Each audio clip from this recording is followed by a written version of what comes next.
Disclaimer: the information and education material contained herein is meant to promote the general understanding and dialogue of GAN's processing. Such information is not meant or intended to serve as a substitute for a healthcare professional's clinical training, experience, or judgment. For patients and individuals, such information is not to be a substitute for professional medical, therapeutic, or healthcare advice or counseling. For medical issues or concerns, including decisions about medications and other treatments, readers, viewers, listeners should always consult their physician or, in serious cases, seek immediate assistance from emergency personnel. Prescription information, procedures, and use of medical devices information should be undertaken only by properly trained and certified medical personnel. We specifically disclaim any warranties, express or implied, including implied warranties of merchantability or fitness for a particular purpose. Such information is provided, as is, and is believed to be accurate at the time of its publishing, but it is the viewer's job to evaluate the accuracy of any information found in this presentation. Every case presented is of their own experience, applied by themselves for themselves, and it applies to their case only. Every person experiencing health problems should seek professional medical advice and consult their course of treatment with a doctor. The processes of plasma balancing described herein are a natural process which supports the body but does not replace medical advice or therapies one is already subject to.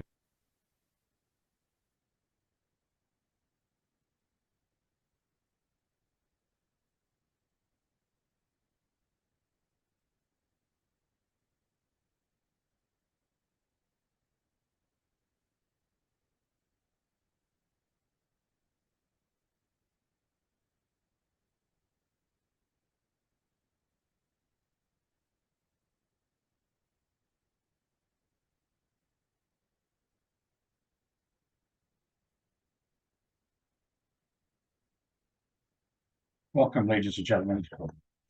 Thank you for being with us here this afternoon. This is the KAKT Foundation and the Knowledge Team meeting.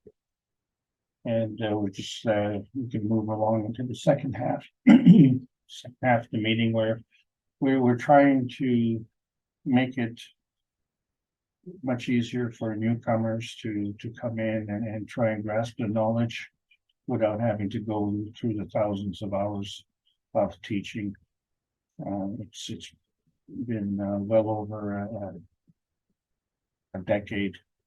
In fact, it's been well over 12 years at least that we've been doing these knowledge seekers workshops. And for the mature students, review is always good, and that's what we're going to carry on with. And for the new students, well, we need to make them into mature students because we need teachers. And it's the students who make the teachers. But we're all teachers. We're all teachers all the time because we're learning all the time. And the faster that our neighbors learn, the better. So this is the KAKT Foundation Spaceship Institute. Teachings on Plasma Science. We are reviewing the Intermediate Knowing series. My name is Alexander. I'm from Canada. It is August the 27th, 2023. And this is the KAKT Foundation North America Plasma Education series. So I hope you enjoy the trip here because as you can see, we're going back to 2021. And when we introduced the intermediate knowing, and we talked about carbogen, the camel birds, dream state, genetic mutilation, dilution, and moral hygiene, and how appropriate that is to happen today in this discussion. So it gives us a chance to look at our history a little bit. And the reason for it is because we're still stuck in that donkey hesitancy type state, where, you know, we're all like something that's warm and fuzzy and comfy, and then maybe we'd like life to slow down a little bit, but maybe we'd like life to be a little bit more meaningful.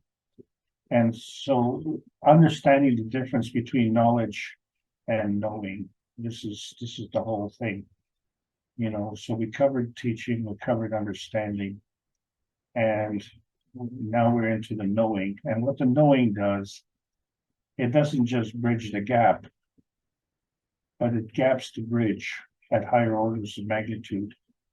And so, yeah, it's time to cross. And we were so excited in 2021, but we're still crossing that bridge. So we're at the point now where we're getting to the other side, because we're in the post-June 6th, 2022 era. Yes, it's 2023, and we have choices. This is all part of being the pioneers in the new space age. And so it becomes very important for us to understand the difference between outer space and Earth space, because the focal point, of course, is our inner space. And it's nice to know that that inner space is inside. And this is a session that has started back on December the 16th in earnest, because we closed the book of excuses and introduced food security, energy security, communication security. But the thing is that we have to understand how the fields of the souls operate in their relationship with our physicality. And so the month of August has been dedicated to this particular point. And it allows many of us who've been on these monthly sessions to have, shall we say, private readings, because the whole essence is to elevate the soul. But what does that mean? And for each of us, it means something different. But the way I see it, it has to do with eliminating the baggage. And as I say, you have to know what that baggage is. But, you know, will you do that? So we have to understand that we have to bring the soul of the man and the soul of the body back into balance. And it's our job to bring them into balance. It's just the Keshe Foundation technology shows their existence and how they're behaving within, and how they interact emotionally in our life. And so one of the key emotions that we're feeling on this planet is fear. And a lot has to do with wars, political, economic, and environmental. And so we've started a conference in Manchester. The attendees are arriving, and tomorrow, Monday, August 28th, the sessions will begin. And so we're talking about soul connection. And we've always been talking about the soul connection, because every Tuesday, and we've done that for 288 Tuesdays, one nation, one planet, one race to world peace. We have to emphasize, understand, and reinforce the fact that the plasma science is being delivered in exchange for world peace. And this is mandatory, because it's not just what we're trying to do is to bring home our superconducting souls, but our superconducting souls have a home beyond this home.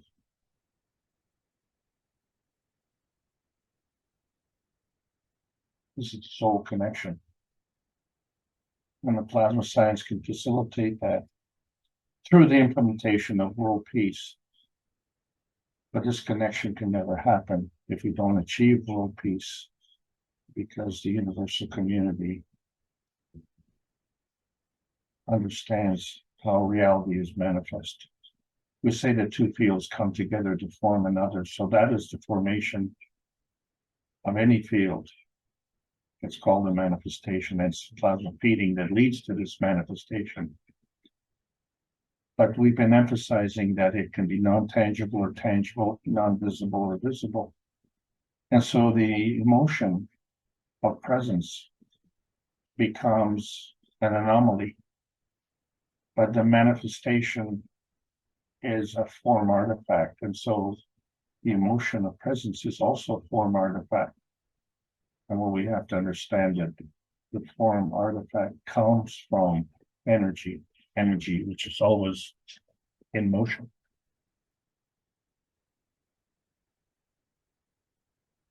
Another way to learn, and on a fast track basis, of course, is to read book number 1, The Universal Order of Creation of Matter, as published by Mr. Kesh. Book number 2, The Structure of the Light, that allows us to go from here to there. And where there is, book number 3, The Origin of the Universe. But how can the origin of the universe be there when maybe it's here? And this is the conundrum, isn't it? So we have to create the creation. And as we get on the plasma highway, we start to realize that there's various ways that we could travel. And this whole thing is to search for the outer space. But the outer space is really an embodiment of our little pie in the sky. But how big is that pie? And where in the sky exactly is it? And how do we work with that? And what does that have to do with the events on this planet? And so everything that's going on this planet is an illusion. And we say, what is an illusion? Well, it's something with a deceptive appearance. Well, I didn't understand that deception is part of the illusion. And I guess it has to be, but if it's a deception, that means it's contrived. But is it? Or is it a reflection? And is that the way things work? Or is it that that's the way we like to think it works? So reflection in our society or reflection in nature are really not the same thing. Because if it's a reflection, it's a natural phenomenon, but if it's an illusion, it's a man-made deceptive phenomenon. And we know that it's a natural phenomenon because we have 2 plasmatic rotating hemispheres on this planet, and they rotate in opposite directions. And we see that we also have our genome structure, the RNA and DNA, and that they have 2 references. One is a plasmatic reality and one is a physical reality. And so we see how the energy is flowing back and forth between these 2 hemispheres. And it doesn't matter whether we're standing on the north side or on the south side. We're never upside down. We always have our feet firmly planted on the ground. How can we have 2 hemispheres in opposite directions and yet have the planet rotating as a whole? And so that is the difference between the plasma and the physical. And when we say the plasma, that is not physical. But we don't say which plasma, because there's many levels in the plasma, you see, because first of all, there's a source and then there's an origin. Well, the origin and the source, aren't they the same thing? Well, it all depends on your point of view, because the energy also has to travel from here to there. And so that what travels in between, some of us think that, well, that is the source. And so the energy on this planet, for instance, we could say, well, the sun is the source. But we can't explain what's going on with the sun. So when we look at the Kesh model of nuclear decay, we see the both. We see the neutron and how it's put together with the matter, antimatter, and dark matter. And so that would be the universal creation of matters, if you will. And then it breaks down into the electron-proton marriage, which we call an atom. But there's a difference. There's this decay process, which we call the release of PM takes. And so there you have book number 1, book number 2, and book number 3. And so when someone asks you, what is plasma? And if you're in Canada, they only give you 35 seconds to answer the question. So you got to be quick and nimble and just say, well, plasma is a kind of energy state. And there are many different kinds of energy states, some higher than others. And it all depends on your point of view. And if you care to know more, well, this will help you in understanding our Earth space. And then if you care to know more, then we can search for outer space. But in that process, we have to find our inner space. And so many of us go through life from the time we're born to the time we die, and we can't answer any of these questions. And it's pretty important because that's what life is. That's what it is. It is what it is, and it's important. And if that's not important, well, really nothing's important. And so we adopted a kind of method in life where we like to cross people and we like to double cross people. But that becomes our eternal burden because it diminishes our strength. Because in order to maintain that kind of thinking, we have to deplete ourselves of energy. And there's 2 ways we do that. One, by carrying this burden. So we end up becoming a beast of burden. Or we don't grow to our full potential because we need to draw in energy to grow. But we're drawing energy from the lowest, which is at the expense of others. And say, well, the reason we're taking it from others is because we're self-serving. Well, you have to be self-serving. You have to be self-serving because I'm not going to serve you. I have to serve myself. But if I serve you, then you have to accept that. But if you steal from me, then you're taking what doesn't belong to you.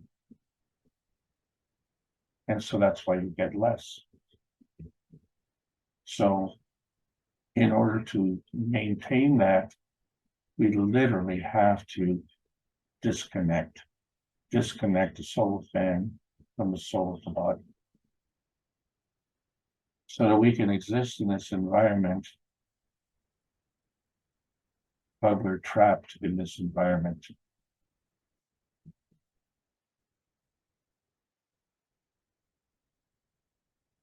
We have to have the energy flowing. That's how we got here in the first place.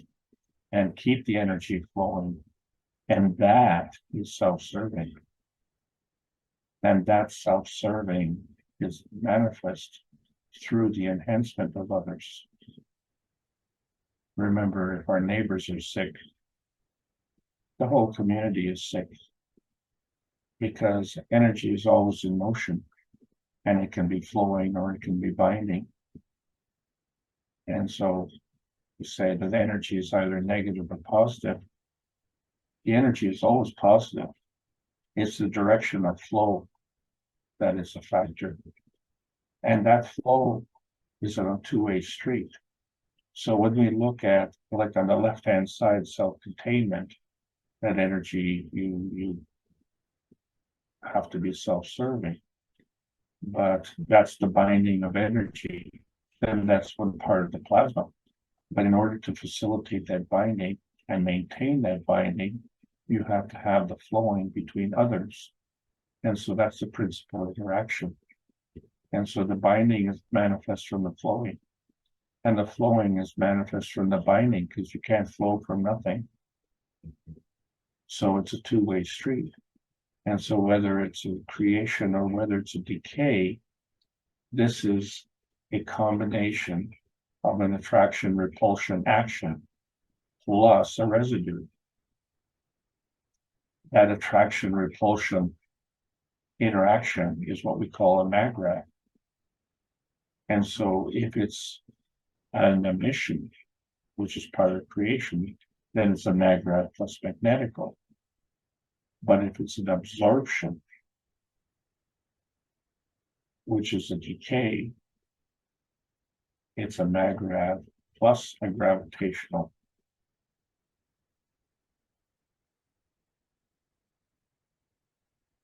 But both are going simultaneously. They have to, because when something is going, it has to go somewhere, and that somewhere has to receive. And in order to receive, it has to receive something that's been sent. So, think of it as a parcel delivered through the post office. If you go through the post office and you wait for a parcel that's never been sent, well, you're going to wait a long time. So this knowing by connection is the fast track, because these PM ticks, which are magnetical, this is the parcel that's coming. It's an energy parceling unit. And so we see that when the PM ticks come together, and you have to have more than one, and we didn't say how many more, but because they keep going, you can't catch them, you can't hold them, you can only give them a track. And on that track, you create a field, but that's a gravitational field. So from the magnetical PM ticks to this gravitational field is this transition zone. Well, this transition zone is that connection. And can you ride this connection and achieve this knowing? And that's what we say, that's the difference between knowledge and knowing, because you can't know everything. So given a set of circumstances, you have to make a decision, and that decision is the magnetical residue. So we call that attraction and repulsion, or we call it a gravitational force field or magnetical force field. And so we find that the energy to come gravitationally has to converge. But if that magnetical energy is repulsed, then it has to diverge. And we're not making a choice. We're just converging and diverging. But interestingly, we are all independent. We're all an independent variable. But we are an interdependent universe. So our actions affect others, and others affect us. And so the question then becomes in how efficient in this. And we do have choices, as we said. And so we can either put up a fence and not absorb it, a barrier, or we can absorb it. We have these rules that are in the plasma science. Also, we say different energy states. Well, these energy states can increase or decrease by at least an order of magnitude, which is 1 order of magnitude is 10 times. And this difference is important because it differentiates between higher and lower energy states. And that's important because the higher energy state feeds the lower energy state. So these states, in order to change, they manifest through either natural creation or natural decay. But, what goes around comes around. And sometimes we don't have to have this creation. We can be non-consuming. We can just be as a catalyst. And so, in fact, if we want to be proper universal functionaries, we need to be catalytic, where we give and take energy in an equal balance. But it's never balanced because there are different transfer rates and different energy states. And the higher the energy state, the higher the transfer rate. And the transfer rate also is increased by many orders of magnitude. And so that's good if we're just looking at the physics, but we're talking about the plasma rules.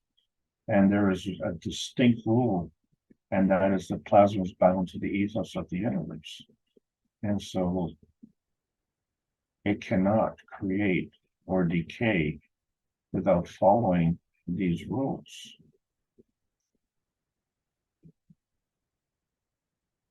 we can only deplete. But how do we create? Because how is the universe created? It's created from energy. That energy is a charge in motion, and it's always in motion. And so when you look at the cover of book number 1, we see this maggrav coming together with the matter, dark matter, and antimatter. But where did it come from? And where is it going? And so we have to look for something else. And that something else could be on that same energy level. But with the plasma science, it can be on a different energy level. And we don't know if it's bigger or smaller, or higher or weaker, higher strength or weaker strength. So we have to understand that science. And so we see that there's a vacuum between the Earth and the sun. And we say a vacuum is empty. Well, it's not empty. It's full of principal matter. These PM ticks, which are energy in motion, and they have a charge. And so the energy is positive, but the direction of motion is negative. So the energy is a plasma field transaction currency. Because energy is it's a plasma fuel.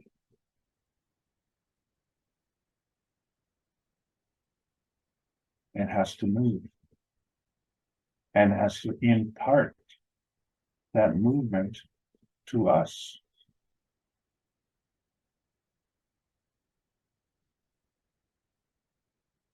And as a result,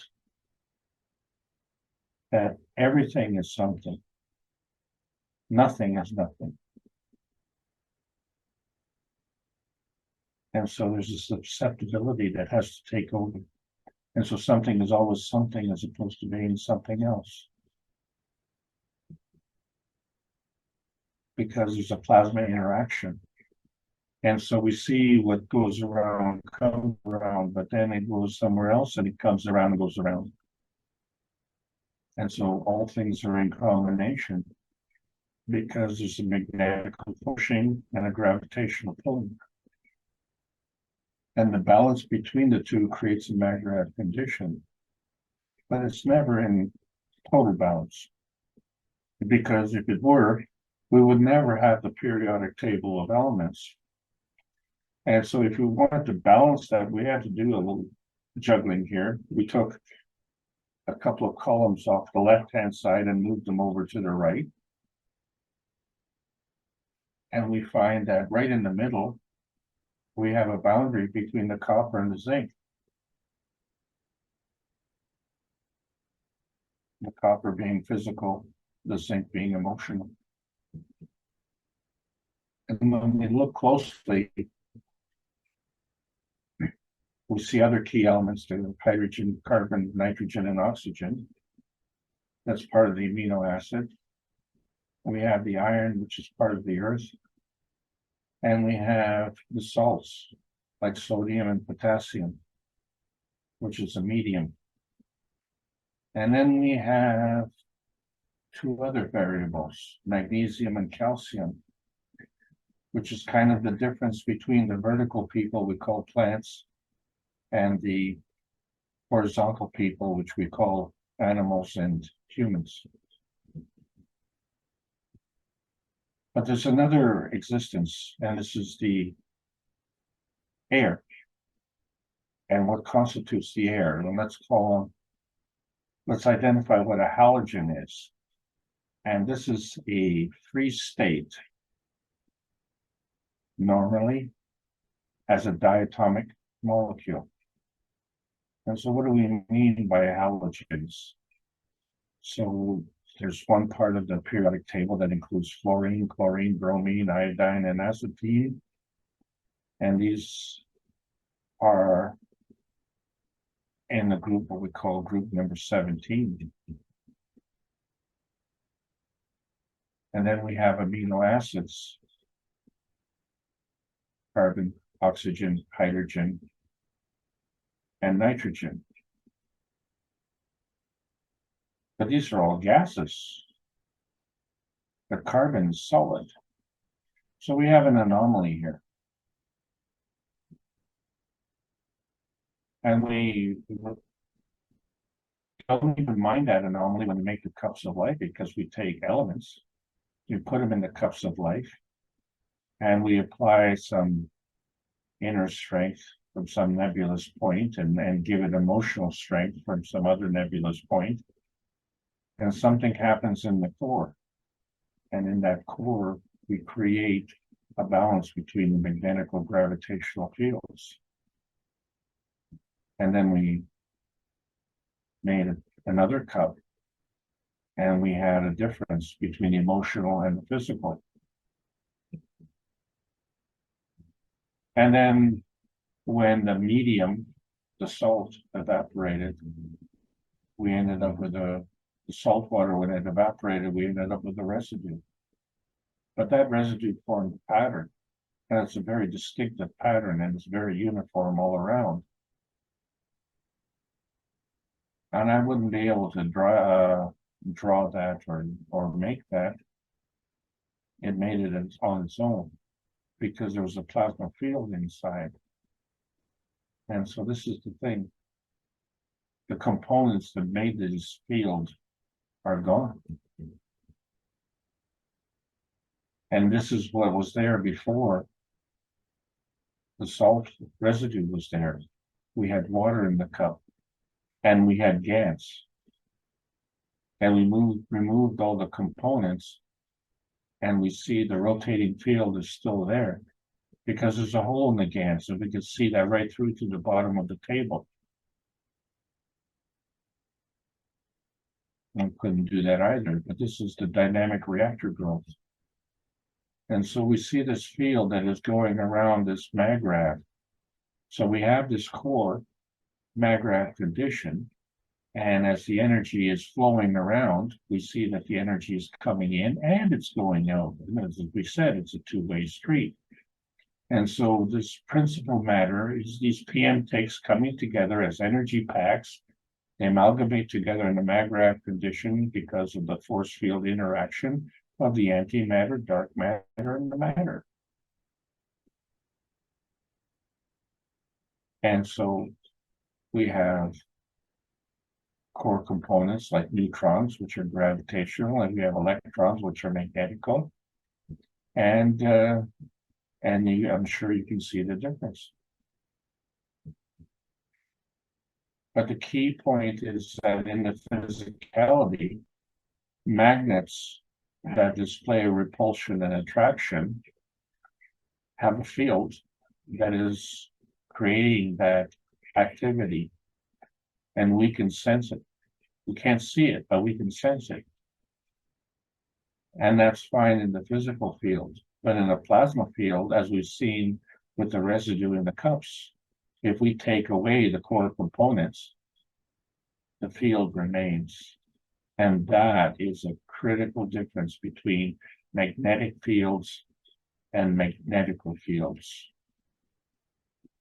And so we understand that once we hit a certain energy level, the activity changes. And we find that because of the periodic table of elements, we have to take in another field. And that's easy to take in. It's the Earth. That's the Earth. That's the field.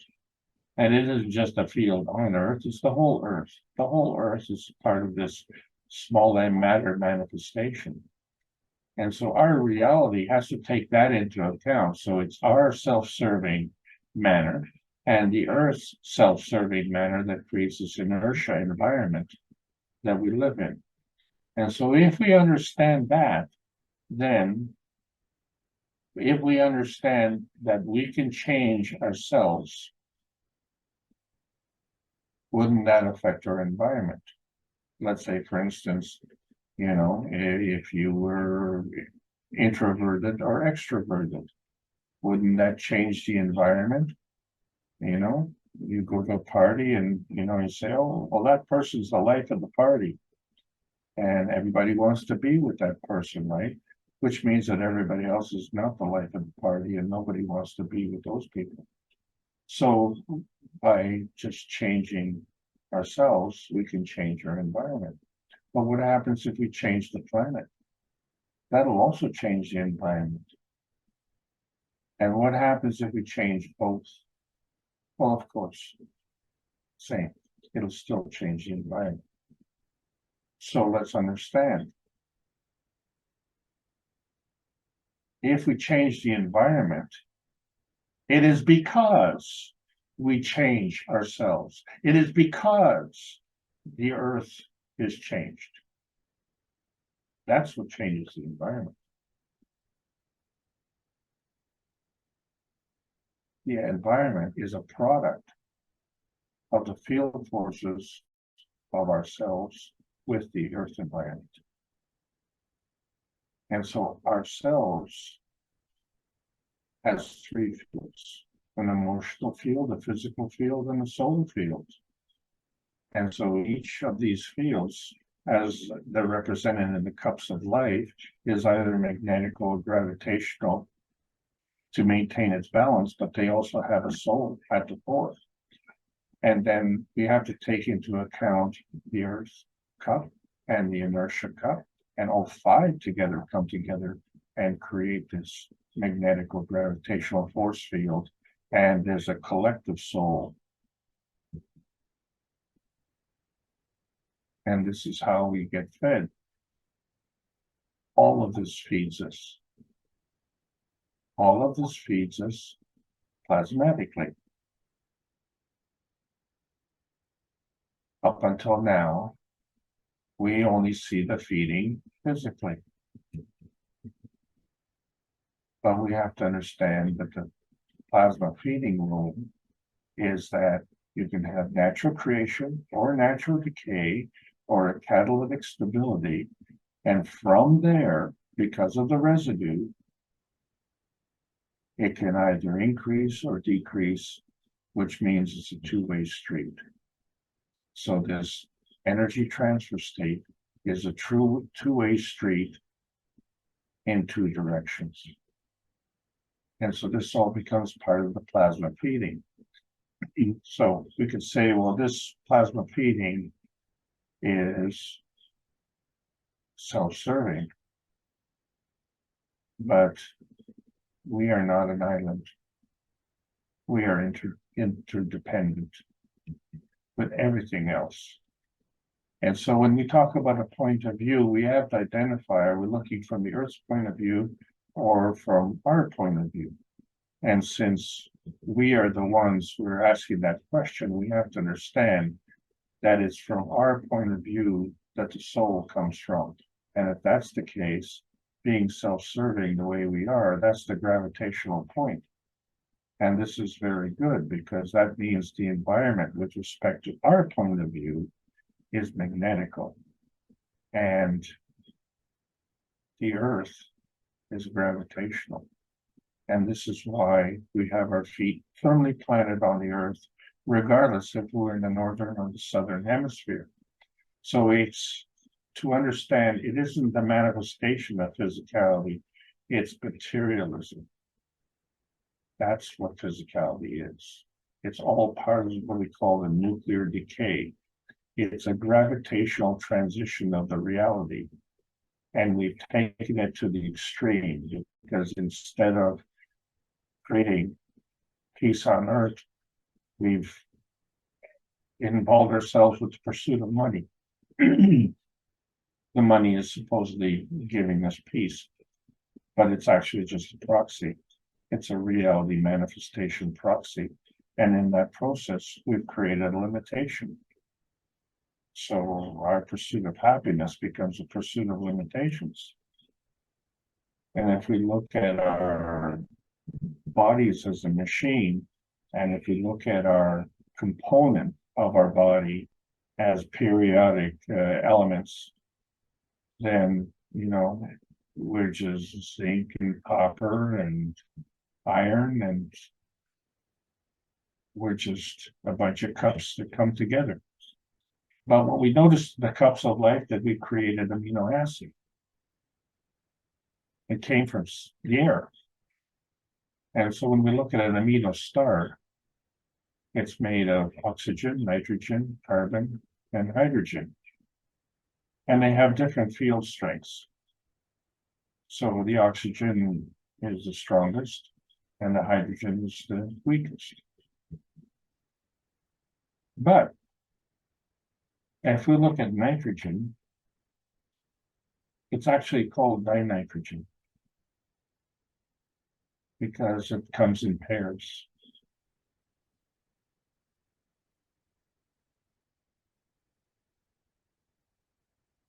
So the nitrogen there should be two nitrogens. And what's a chalcogen?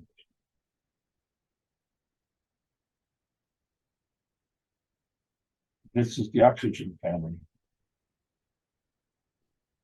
And it too comes in pairs.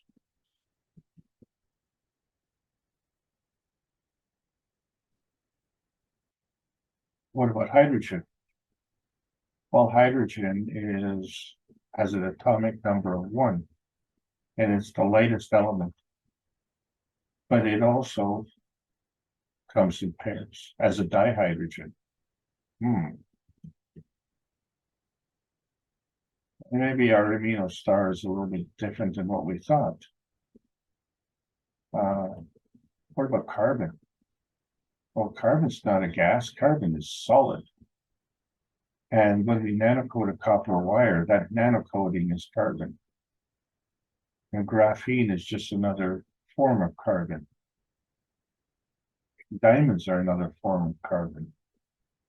And the categories of diamonds are sp2 or sp3. And we have verified that the nanocoating consists of diamonds. And there are other forms of carbon like graphite and charcoal, which we use for burning. None of these are gas. So what is carbogen? Well, it's a gaseous mixture of carbon and oxygen. But the carbogen formula is CO4. So what does that mean? Well, the oxygen on its own has the greatest mass. And if it comes in pairs, it maintains its position. But the CO2 has the two oxygens adding a carbon to it.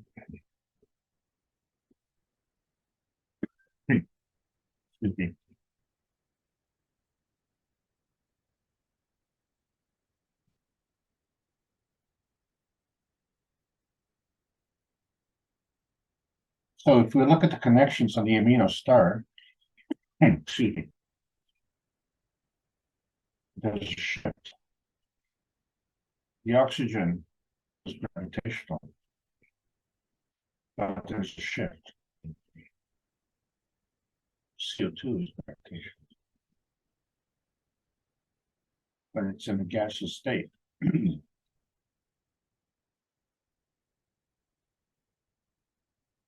All of these gases come together, create an amino acid. And so this is what we've been saying. The plasmatic air, which is made of mostly of nitrogen, is a plasmatic nitrogen. And if we look at its basic component, which is NH4, which is nitrogen with 4 hydrogens, what's missing? Well, the carbon and the oxygen are missing. So in order to make amino acid, we have to add all 4 components. And so we have oxygen, hydrogen, nitrogen, and carbon, just plain carbon. So we see that it's actually plasmatic nitrogen, plasmatic hydrogen, plasmatic oxygen. Well, why don't we call it plasmatic carbogen? Because the difference between the plasmatic manifestation and the physical manifestation is the difference between plasma and physicality. So in the plasma state, it isn't the physical carbon. Maybe it would be carbogen. Maybe we should just drop the N and then make it carbogen. And we see that carbogen and all these other components are in body-centered tetrahedrons. They're all maggrav reactors. Methane, the Earth's crust, ammonium, the blood, chlorophyll in the plants, and phosphate. These are all body-centered tetrahedrons. And phosphates, the sugar phosphate is the backbone with the carbon. And it too is in a tetrahedron, phosphate with 4 oxygens. So carbon is very, very important.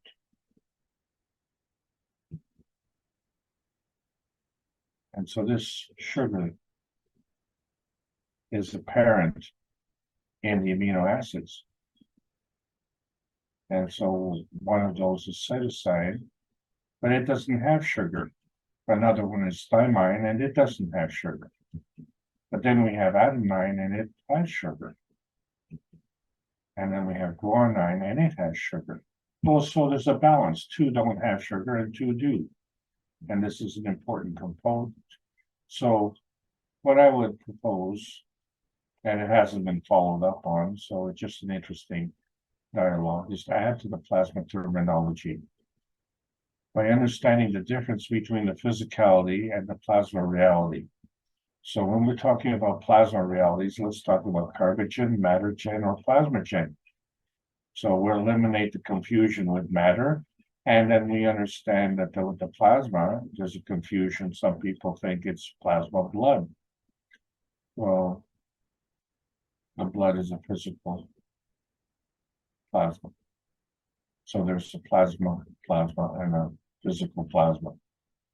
I'm just saying, this is something that maybe in this review, it may actually be adopted, or I could be completely wrong, and we'll just carry on with donkey hesitancy, or maybe let's see what we're doing with the camel bird, because as a North American, I don't know what a camel bird is, and where does that come from?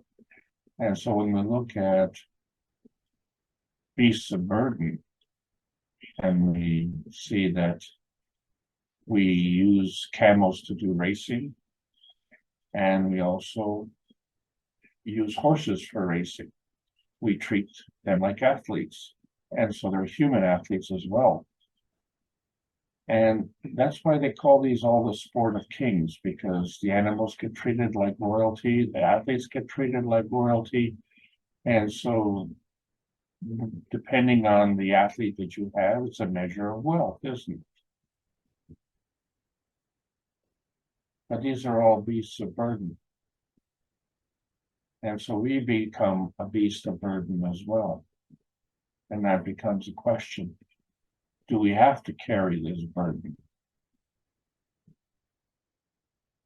Well, if we're racing camels, we have to have a jockey. And so that's where the term camel jockeys comes from. I didn't know that.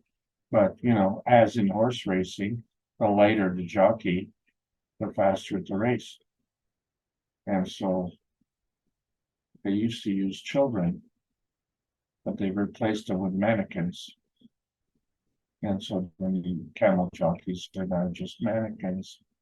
And they are somehow able to race. And it's interesting because camels and horses are beasts of burden. And in the past, we talked about elephants. And they used to be beasts of burden, but, they've all lost their jobs. So we don't have elephant races, but we have elephant artists. And as we said, well, what's the difference between a painter and an artist? Well, an artist knows when to stop.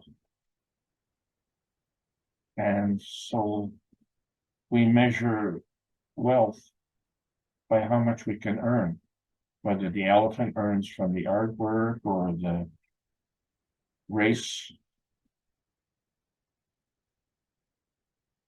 makes money from the racer, from the purse, I mean, or the athlete from the victory.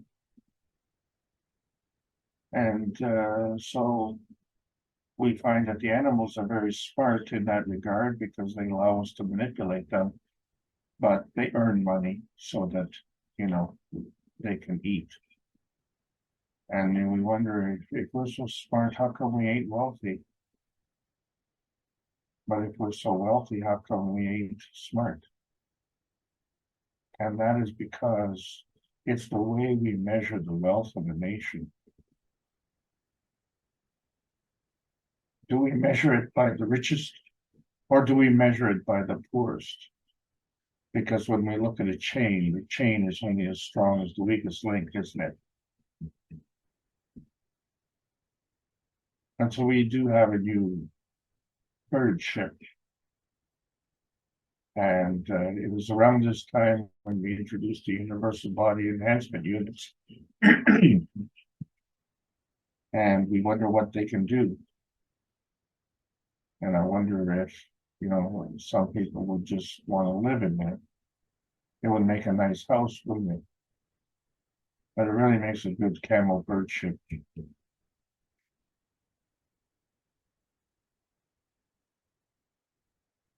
Are we dreaming? Well, I wonder what the caterpillar thinks. Is he dreaming of being a butterfly? Or when a butterfly is made, does he dream of what happened when he was a caterpillar? Well, the chain is only as strong as its weakest link. And yet we've taken the links from the atomic connection, and in the GANS processing, we created a monatomic bond. And this monatomic bond has unchained us. In the same way this caterpillar is going to turn into a butterfly. This is the new bird ship. This is the way we get into the new space. We are the Earth domain. That's part of Earth space. But there's a space domain. And part of that space domain is an inner space and an outer space. And that's what we're looking for, right?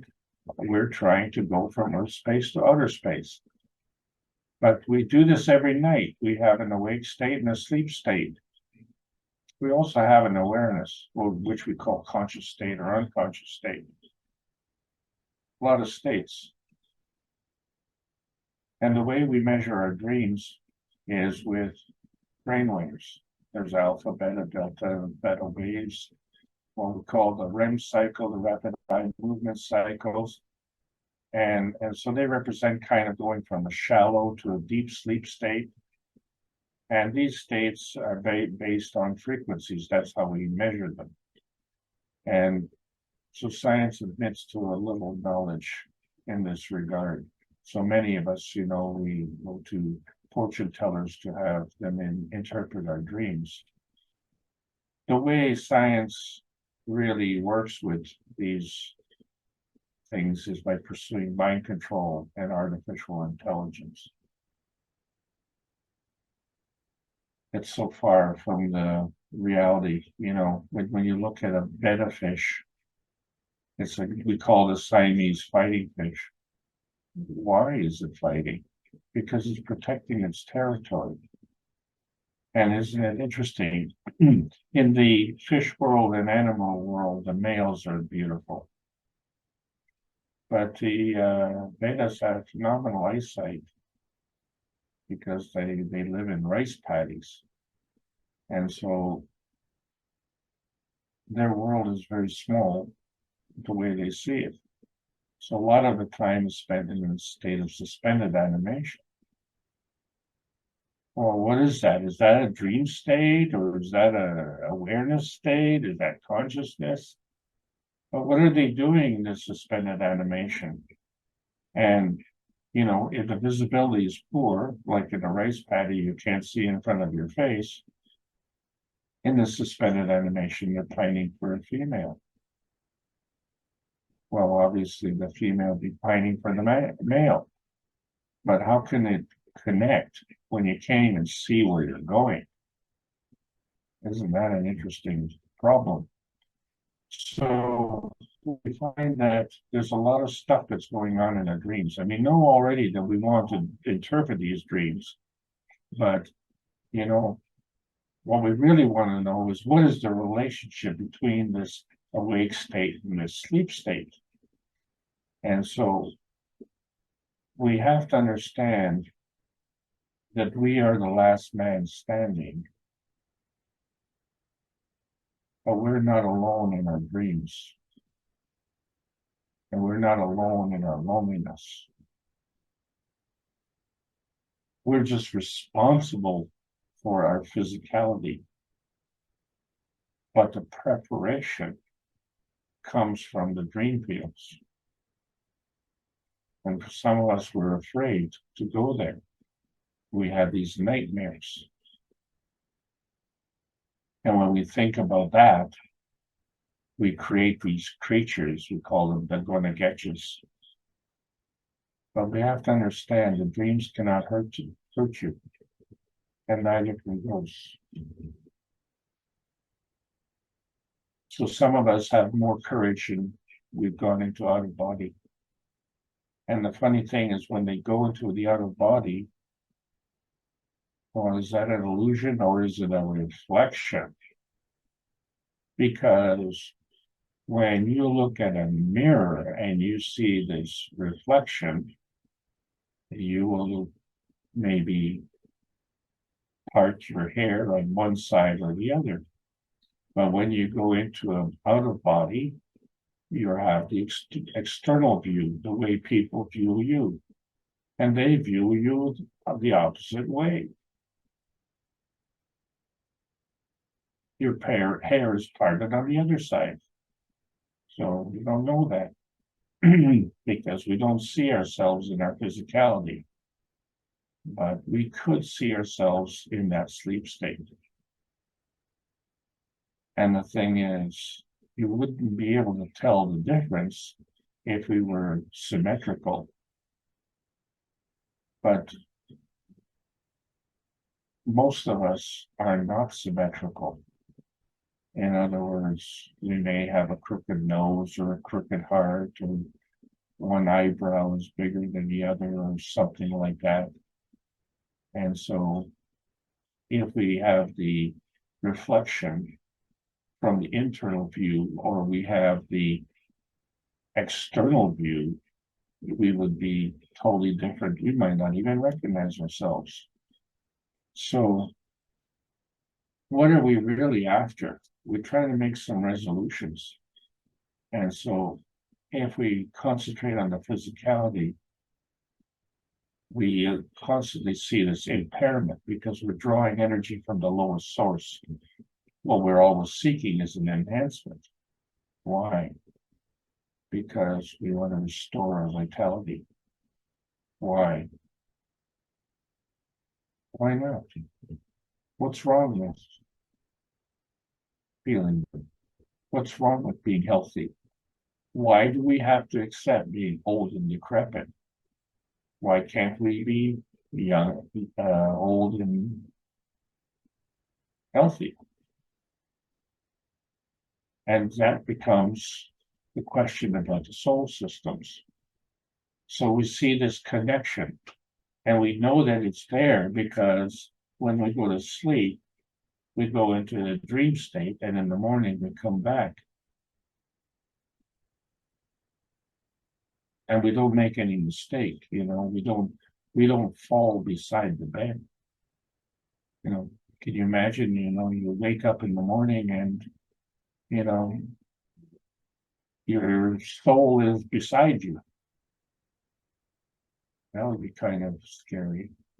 But you may not come back totally comfortable.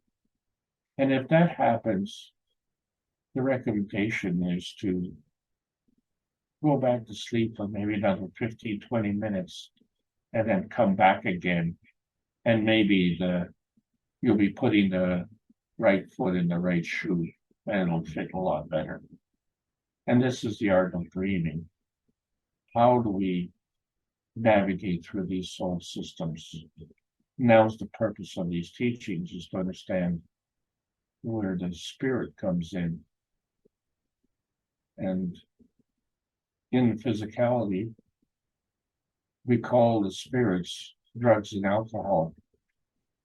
Or in some countries, we may call it the macumba or exorcism.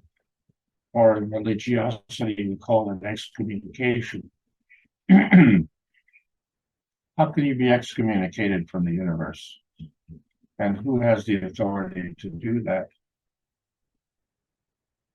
If you're a soul traveler, then the universe is wherever you travel. And since we have manifest on our little planet, our little tiny planet, we can see that because the physicality is working at such a low energy level, then our field is also very tiny. And if our soul can travel, then we find that the field is very large as well. Doesn't that make sense?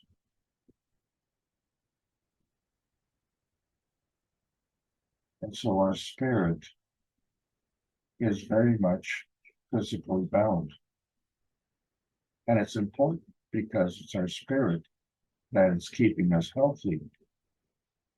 But is our physicality cooperating? And do we take it into account what the soul wants? And so we have this argument all the time. You know, oh, heaven is someplace out in space. Or is heaven on earth? No, hell is on earth. Well, maybe hell is in space. Where exactly is heaven? And so we have to look at these different kinds of transformation. And we see that, well, one kind is the sleep that takes us between the dream state and the awake state. But then there's coma, then there's death, and then there's transmutation. And what about birth? What kind of transformation was that? And do we know anything about it? And as I said, sometimes we're out of sorts because, well, it could be lots of reasons. It could be our environment. It could be our point of view. Well, that's why we brought in the Vision Enhancement Unit. We brought this as a gift for mankind, but we're looking to give this as a gift to the U.S. military because of the post-traumatic stress disease that they have, trying to recover from that. Because that is actually a plasma-gen interaction. And is it soul enhancement or is it spirit enhancement? Well, the thing is that when you're a soldier of fortune, you actually never make enough money because there's no amount of money that can cover up the grief you get from violating the universal law of killing. And so that creates a real problem for enhancement. And they talk about this assemblage point where the soul and the soul of the body align properly to restore the vitality, because it's the physicality that is the inertia. As we said before, the inertia is dependent on two other fields. And so whether it's a decay or a creation, this creation is always a ray motion. And if it's higher energy, then it's a creation. And if it's a lower energy heading towards physicality, then it's decay. And so we have these two hemispheres interacting. And you see how the interaction looks like with the infinity loop. as a pushing and a pulling, but in so many different directions. But also, there's an RNA and a DNA. And there's also a plasmatic RNA and a plasmatic DNA. So the infinity loop can manifest in the plasma reality and in the physical reality. The difference is manifestation versus materialization.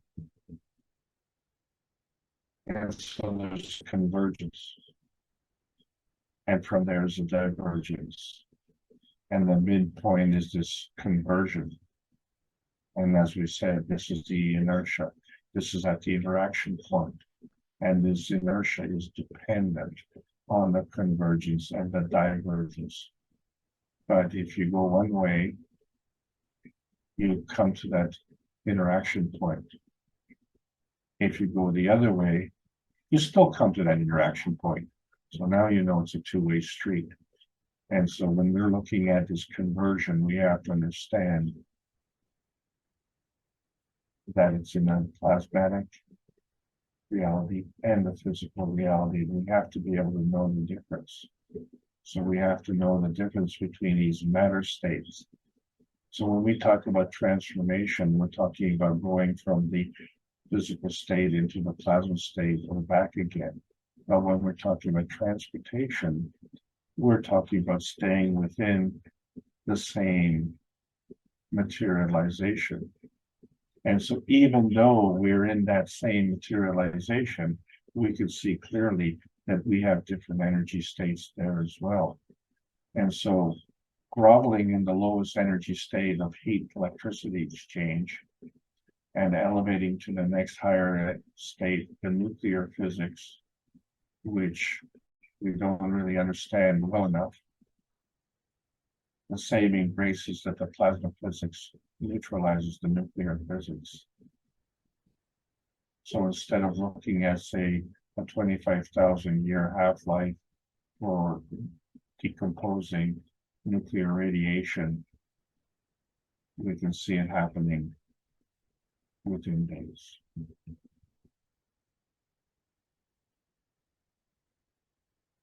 And so they would ask you, are you a dreamer? What about those who pretend to talk about peace? It's good talk, but they don't talk the walk, and they don't walk the talk, and they don't work to achieve peace, and they're not dreamers. They are the ones who are living in an altered reality, not the benefish. So if we can remember our dream, this becomes the access point to a new plasma science. And this was the beginning. Remember, we're reviewing what we were discovering back in 2021 as knowledge seekers. So the part of the dream is the preparation and arrangement and resolution of what?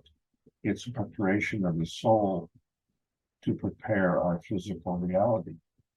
So we have to make arrangements with other souls. We can only do that on the soul level. So we have to bring our dream from the unconsciousness to the consciousness. That is the new plasma highway, where we get to know by connection, because you can't know everything. So this knowing by connection is in fact the art of dreaming. And then we get this genetic mutilation. Well, what is that? So when I went to school, I learned about Darwin. But, you know, there's another kind of evolution, and that is adapting to the environment. And the rate of change is a factor, because I don't remember, but I was in the womb of my mother, and there was a water in the placenta, And then I was born and I came into the air and I had to breathe. And there wasn't much time there. It was pretty quick. And so the rate of change at that point was forced to be very quick. Well, we are not very quick to change at this point in time. And so when we look at the inertia and we say, well, you know, we want to change the inertia, the only way to change the inertia is either we change ourselves or we change our place. Because the inertia is the combination of two plasma fields. One is us and one is where we are. And so when we look at the genetic sequencing, we have to understand we have opposing thumbs. Well, the DNA and the RNA and everything else is the same in our thumbs.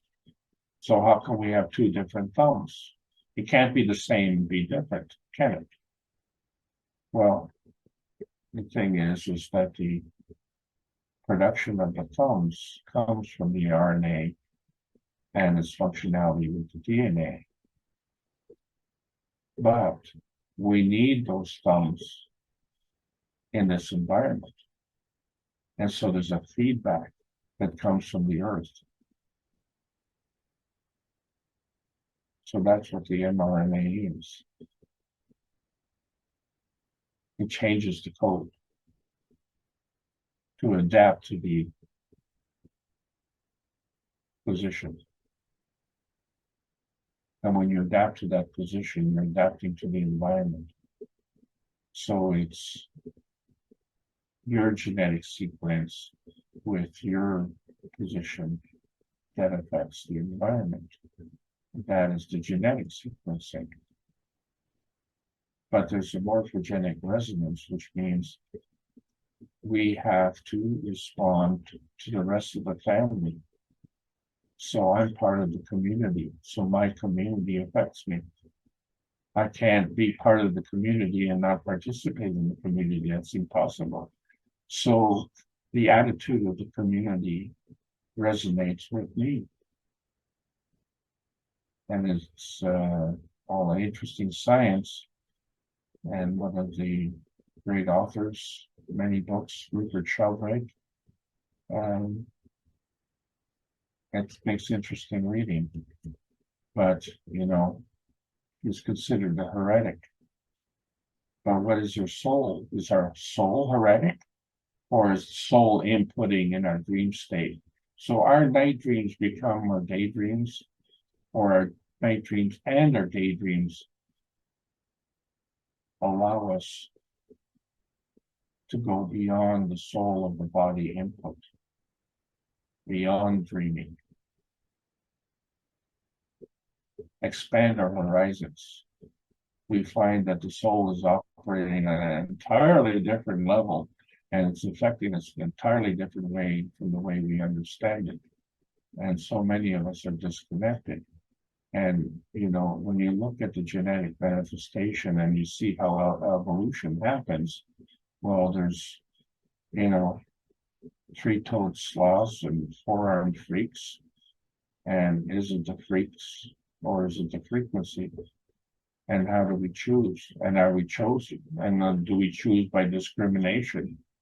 Or is this through evolution? And these are all parts of the genetic manifestation. But if we understand that the genetic manifestation comes from our soul interacting with the soul of the planet, then we see the sequencing carry on. So we created the amino acids in the cups of life, and the amino acids create the DNA. But we can modify that DNA. Well, that's not the DNA that we're talking about in the plasma science. This is the physical DNA. And from that, it makes essential fatty acids. And from that, we make proteins, cells, organelles, organs, and the body. And the organs respond to our environment. And it's what Rupert Sheldrake calls the morphogenic resonance, because our organs make us well. That's their job. But sometimes they fall down on that job, and that's part of the impairment. So how do we restore that impairment? And where does this impairment play? So we find that the impairment comes from the physicality. The enhancement comes from the soul.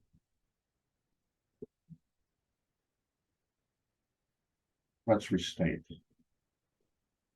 Our soul, before it's born, has to make a deal. Is an inertial field that comes from the position of the sun and the earth. Once we maintain our position of the soul, then we take that relationship between the soul of the man and the soul of the earth and gives the soul of the body. At that point, the soul of the body can interact with the soul of the earth body and materialize the physicality.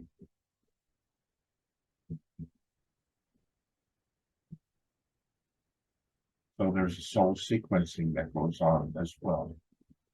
So let's restate this.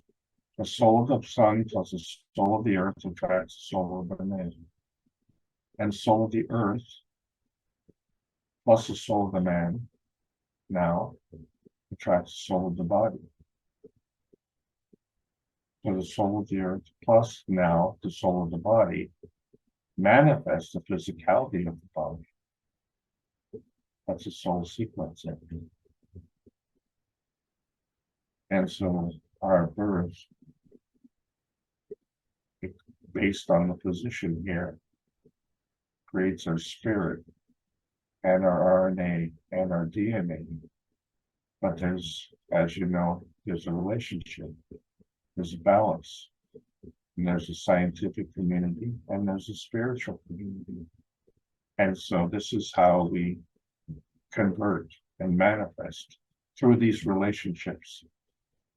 And so when we talk about gene mutilation, genetic mutilation, we're targeting certain genes and we are replacing them. We splice in, we put in a new code. We can only splice in physically into the physical code. But in that process, we create a disconnection. So we have this physical gravitational and we have this mental magnetical. But we are creating something that is different from what we created at birth. And so when we're talking about transcendence, we have to understand that there's a range, so we can be in a range on this planet where we can either transition or do transmission. But then we can also do dimensional transition and dimensional transmission.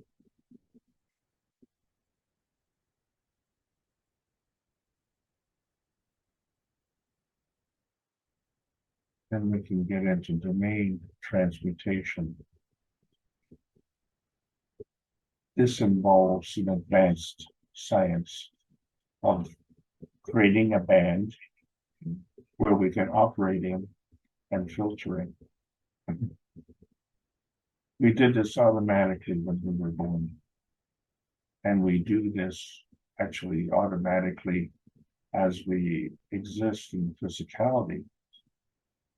But there are other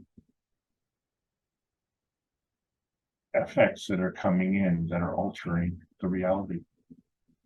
So put it another way, we find in the awake state, although many of us disregard the spirit input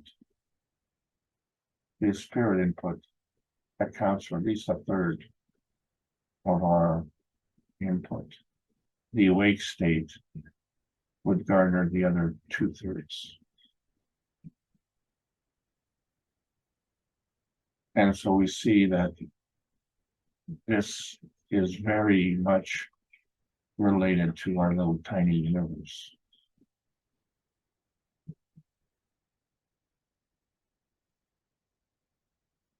But if we look at the dream state,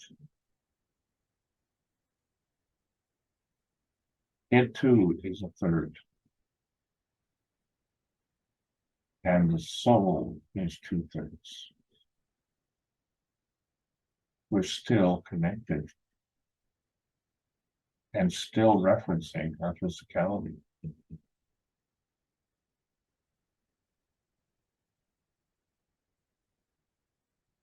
So the soul is giving us the most. And it gives to both. It gives to the spirit and to the physicality. So there is a regeneration.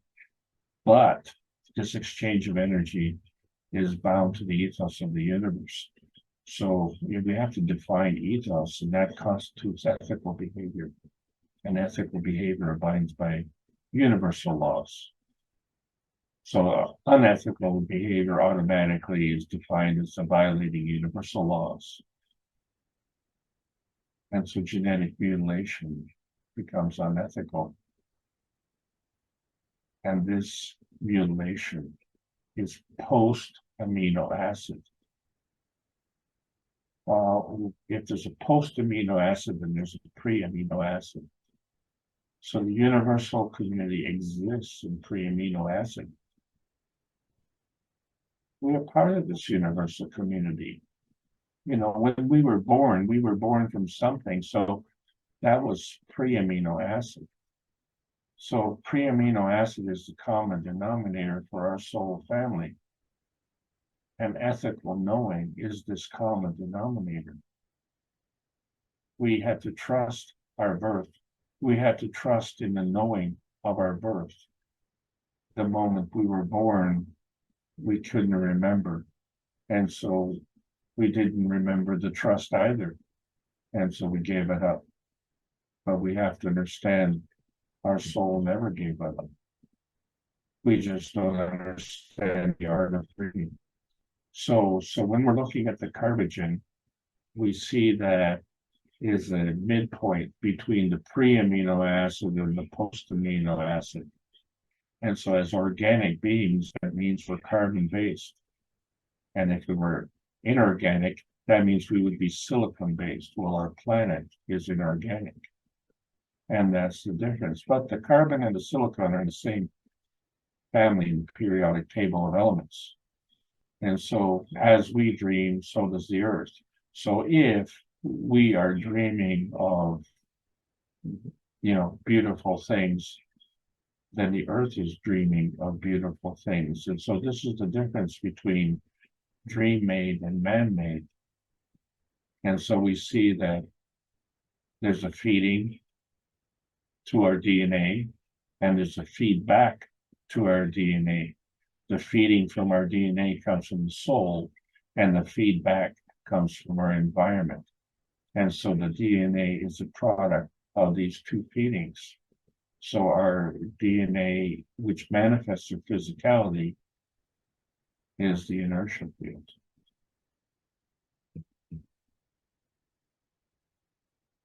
So the transmutation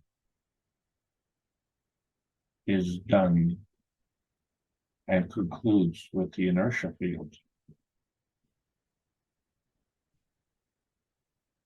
And that's at the core. And so our soul abides by the universal laws, and our soul is us. And we want to be very self-serving and be as healthy as we can, because in that process, then we can become useful to the community. So the soul manifestation dimension involves this exchange of energy.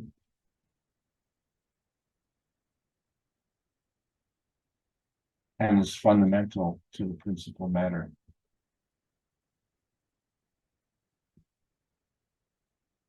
And so we see the elements in the periodic table of elements have a mass.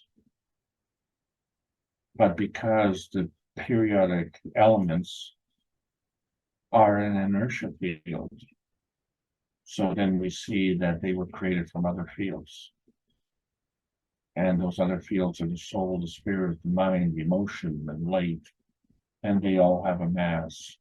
But there's something that has a common connection, and that's the GANS, because the GANS has an affinity for the emotion, but it's part of the physicality. And so before we made the GANS, we had a pre-amino acid. And once we made the GANS, then we could make the amino acid in the top of the cup of life. And that will be the post-amino acid. The pre-amino acid being the plasmatic reality, the post-amino acid being the physical reality. And so there's a transitory field strength between here and there. And so when we're talking about our science, we are talking about the post-amino acid, because from that creates the DNA, the fatty acids, the proteins, the cells, and the more complex the cells. So we see that we go from this simple and unstable to a very stable and very complex organism. And that means it's very gravitational.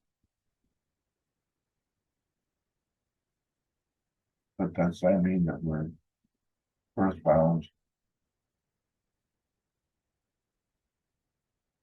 Well, every night we go to sleep. And we dream. And so we exchange energy with the rest of the universe.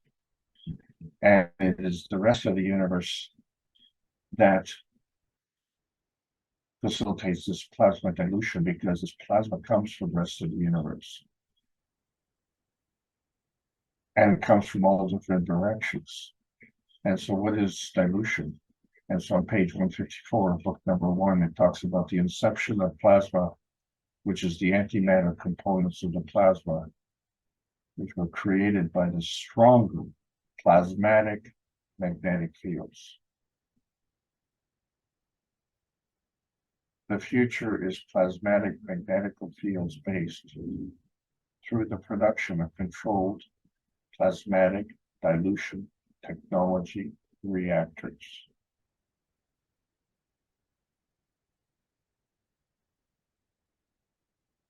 That word controlled is a problem, because it implies manipulation and mutilation and deception.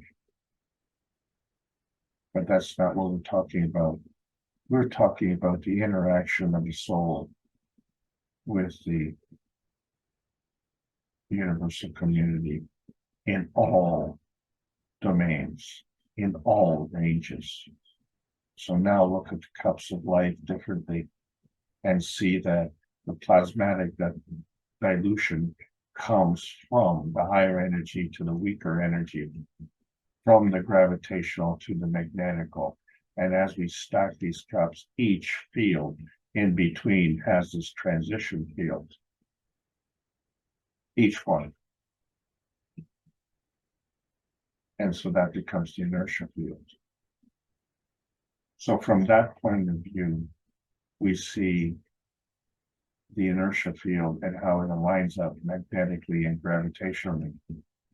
But if we change the feedback point of view, and we find that our plasma feedback is to the magnetical, it's opposite now. It's coming from our environment. We still get this transition. But, and now it goes in the opposite direction, because we have to maintain this magnetical gravitational balance. So between the principal field and the convergence field, and then create this inertia transition field. So as we said, the way to change the inertial field is to either change the feeding or the feedback field.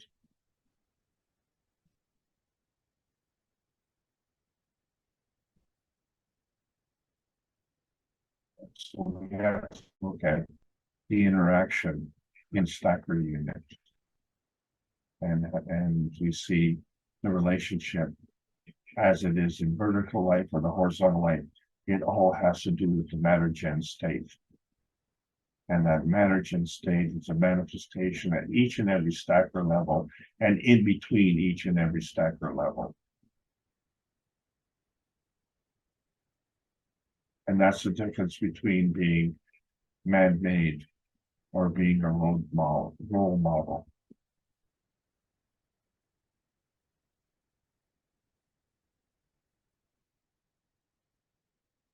So we talk about moral hygiene because this is now the difference. Because if I wash my hands in your dirty water, will I be clean?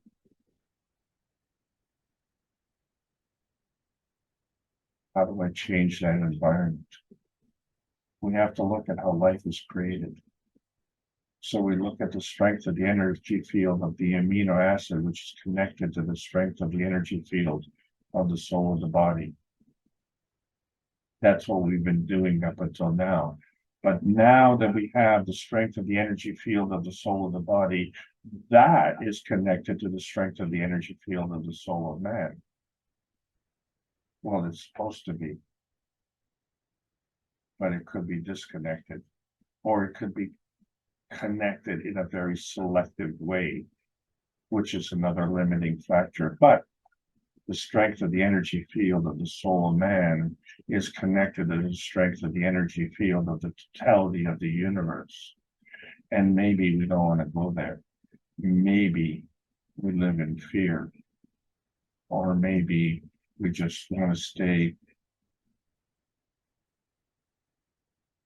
rationalized, legalized. Maybe we just want to have this immoral decency.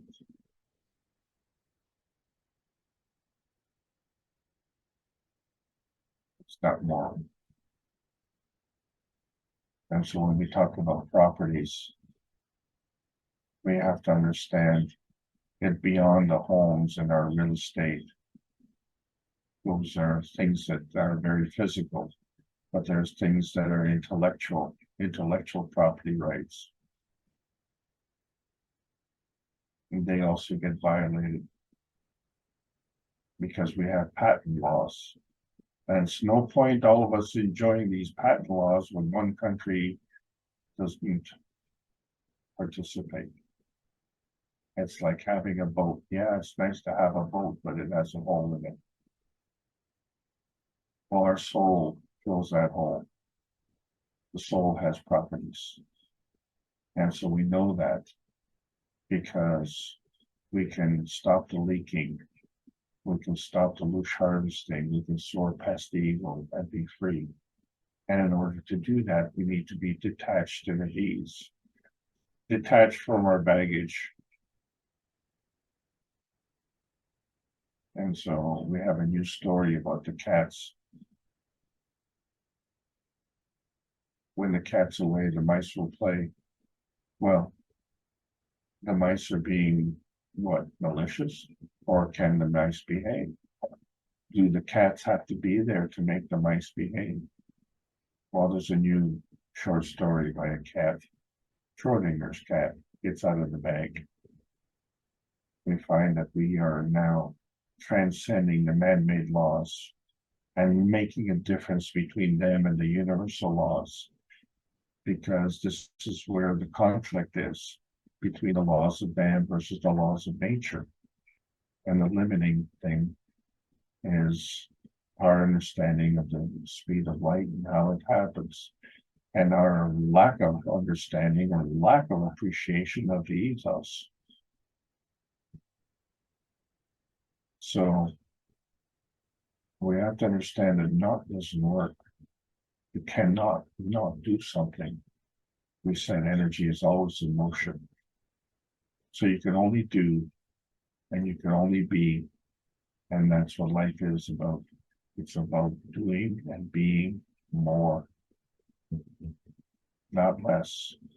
So when we look at the DNA, we have to understand that the pentagons are asymmetric, and so they are the key. And when you turn it, it won't be the same. It'll be the same difference as you go out of body and you look at yourself the way other people look at, as opposed to looking at your reflection in the mirror. When you turn the key, it's different. So the hexagon is the lock or the key. And that's the difference. When you flip the hexagon, it's still a hexagon, perfectly symmetric. And so where does this pine cone come in? And you see that the heart regulates emotion. And the emotion is regulated by the thyroid. The thyroid is regulated by the pituitary, and the pituitary is regulated by the pineal gland, and the pineal gland is regulated by the soul. And what you find is that each one of these gets closer and closer to the soul position within the brain. And what's very interesting is that, and this is a personal story, there were drugs for the heart, for the emotion, and for the thyroid, but there were no drugs for the pituitary or the pineal. And if there's no drugs for that, how do you fix the soul? So you see that you have to be the doctor. You have to do the regulating, not with physical drugs, because you're not a hypocrite. You have to understand that soul transition has to open and understand that we have a choice between heaven on earth or hell on earth. There's no heaven in space or hell in space. It's where the soul is. And in our physicality, we understand that the right hand is the giver and the left hand is the taker. And you give to receive. And so this battle between, the angels and the devils, well, that's part of heaven transition. And like hate, there's no such thing as hate. There's only love.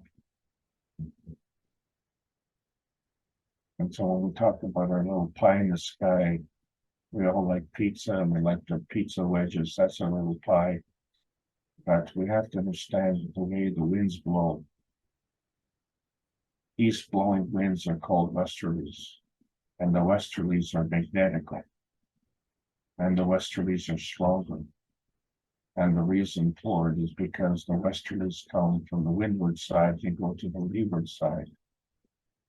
And so once we cross that watershed, once we understand the difference between the aminogen and the carbogen and the plasmagen and the mattergen, and we understand the difference between the physical science of physics, chemistry, botany, biology, microbiology, and religiosity. These are all on the leeward side. These are all on the weakest side. The stronger feeds the weaker. It's time for us to change. Learn the art of dreaming. Restore the trust of the soul of the man. And we have to cross that peace bridge, because we will never complete this transformation or this transcendence or this physical transmogrification we have to understand there's a plasmatic inventory. There's a preemptics, energy in motion throughout the universe, plasma dilution, principal matter, transition matter, matter gen, and form artifact manifestation. Free amino acids. Once you get into the post amino acid, you're into physicality. Then that becomes the physical inventory. So when we look at the cup of the universe, we have to understand the relationship. And it's just the same. You know, the copper gas, the zinc gas, the carbogen. And the soul is at the gravitational point, feeds the rest of your body. And that's the relationship, the Magrad, the balance between the scientific community and the spiritual community. So it's the plasma science that adds to the knowledge, and that is our point. We're trying to add to the knowledge. So we have to give. What we're giving is a product of the two fields. What we're giving is the inertia of these two fields, and we can give it through the x-axis, the y-axis, or the z-axis, and we can do this all at light speed. And that speed all depends on what we want to do. And so there's a connection between the source and the physicality, and our source, our soul is in between. And so that part of the plasma science, the manifestation science, and our enhancement units are part of the materialization science, which allows our physicality to be enhanced, and it allows our earth, our environment to be enhanced. And we can only do this with peace. Peace on earth, heaven on earth. And now we understand the difference between different kinds of spaceships, preemptics, lights, saucers, spheres, and cylinders. What goes around comes around, and we've got to get around to it. Time's come. Tomorrow, Manchester will be holding the soul classes. You provide the pattern, you get the energy. Last Thursday, 500 Knowledge Seekers Workshop, 500 Thursdays in a row, no holidays. Presenting by the Keshe Foundation to transcend the limitations of nuclear science. And Rick Craven's been there all along. And so when we talk about the matter plasma, and understand it isn't just a physicality, it's a low energy state, it's a low rate of energy transfer. And the plasmatic state is a higher energy state and a high rate of energy transfer. So you can sense it, but at different rates of sensitivity. So your dynamism comes from a dynamic plasma, and you can manifest however you want, because you are the creator. So we're moving away from this materialization science. And so in October 2021, we welcome the new space age. And today, the Keshe Foundation Spaceship Institute, teachings of plasma science, calling all knowledge seekers to feel the connections. Life's learning lessons transmute your soul growth. We use that World Peace Treaty to sign it with a pen, with our heart, and with our soul, but sign it in earnest. It's the dilution of emotion that allows fields of life choices free from boundaries or abuse. As the ethos that maps your position, and the universal community is your travel guide, because that's how they operate. And they operate at the speed of love. This manifests and determines your inner space emotional constructs. The earthbound soul family is seeking physical and emotional gravitational transformation. So it's this motion of knowledge that is embodied in the transmutation connection. And it connects equally to the universal cosmic rays freedom broadcast of inner space. And then moral hygiene resonates with the proper plasma universe, only and when plasma science needs to continue to be delivered in exchange for peace on earth. And so welcome to the new outer space age. And that's the end of this trip. I hope you all enjoyed it. Thank you very much.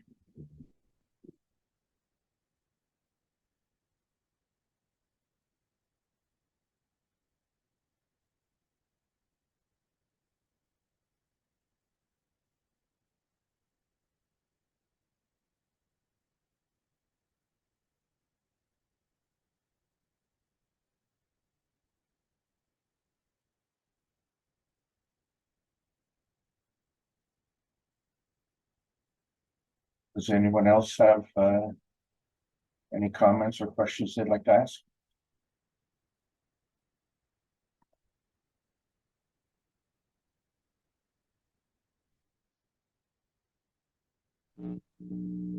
Yes, I write it in the chat.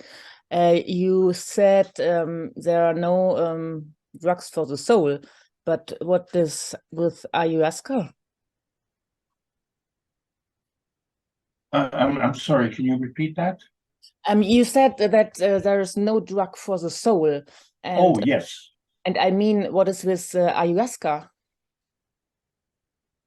Isn't it a drug for the soul? It opens a lot, I heard. Okay. It was just your accent. Ayahuasca, yeah, the drug. Peruvians use that a lot. Yeah, yes. Right. It's a MAO inhibition with special DMT molecules. Okay, so it's molecules. It's a plant. You right. Make a tea out of it. You drink it, and all this stuff. Yeah, you purge a lot, and then you make a journey, and afterwards they all say they are a newborn. The most just I haven't done it, but you can read a lot of oh, you haven't done it? I haven't done it. No. Okay, well, I have. And you have? Okay. Oh yes, well, you know. Okay, tell please if it's okay. I'm interested in it, but not okay for you. Okay, so the key point, and that's what you brought up, is to clearly identify the physical feedback. Everything you described about that plant is part of the physical feedback. And what you want to do is to suggest that that physical feedback is affecting your soul. And so, yes, it is affecting your soul, but the thing is that it is a feedback. So when you're talking about the soul, you're talking about the spirit, which is the intermediary. See, the intermediary soul is susceptible to the environment. And we tend not to connect to our soul because that's how we become this deceitful, self-serving at the expense of others. But when we go through this, what we do is we open up the soul to the possibilities. And I agree. Yeah. But it also allows the unallowable, because it's actually environment induced. Okay. Okay, so what we really want, we're looking the wrong way. Okay. We want to be soul induced. We are soul induced, but we need to recognize that. So we cannot align our souls by becoming dependent on physical input. So if our environment, let's say for instance, we're living in a war zone, this causes stress and everything. And so we look at that point of view. By engaging in this other type of thing, then we alter our point of view. But we don't change anything. Okay, the only change that we can make to our environment is by changing our position or by changing our soul. But it's not changing our soul, it's connecting to our soul. That's where the problem is. So by altering our reality, by using this ayahuasca, then we are working in the physical state. Okay. So this is why they call alcohol a spirit. This is why they call drugs, they affect your spirit. Okay, I thought ayahuasca is not a drug, but okay, you told me now. I'm sorry, go ahead. Have you done it more than one time or?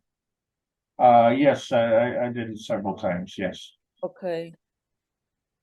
And the thing is that nothing anyone says or does can affect you unless you allow it. And so, the power of suggestion is so strong. And so this gives you the feeling that, oh, well, yes, you're going to mellow out. If you're very stressed, so you're going to mellow out. Well, you're going to mellow out if you allow yourself to be mellowed out. And if the power of suggestion is helping you with that, then that's okay. Well, that's fine. But there are things that are better. And so the way we are, excuse me, the way we are is we're always looking for a better way. And the best way is to hook up with the soul. Okay, so once you have a better way, would you still keep the other way? Okay. So in the absence of the better way, you take the donkey way. Okay. If you have a spaceship, then you would take the donkey. But if you're on the plasma highway, then you don't need the spaceship either. We are in. Are you? Hello? It's interesting. Thank you. Well, yes, it is interesting. It's the essence of life.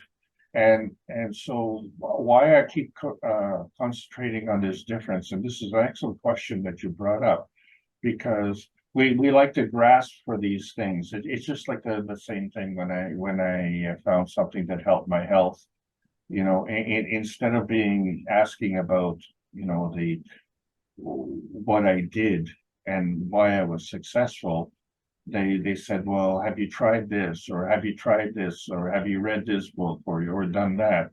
I said, well, you know what? I've been trying this for 8 years, and I was unsuccessful. And I tried something different, and I was very successful. So I'm an expert at being unsuccessful. Yeah, I think so. And Okay. have you done this before you studied KAKT? This ayahuasca stuff you have done before it or during KAKT? Yes. Okay. Before. Thank you. Very interesting. Okay. Well, I didn't understand myself, because people talk about that and they say, well, we had the same problem with we have the same problem with marijuana, right? Because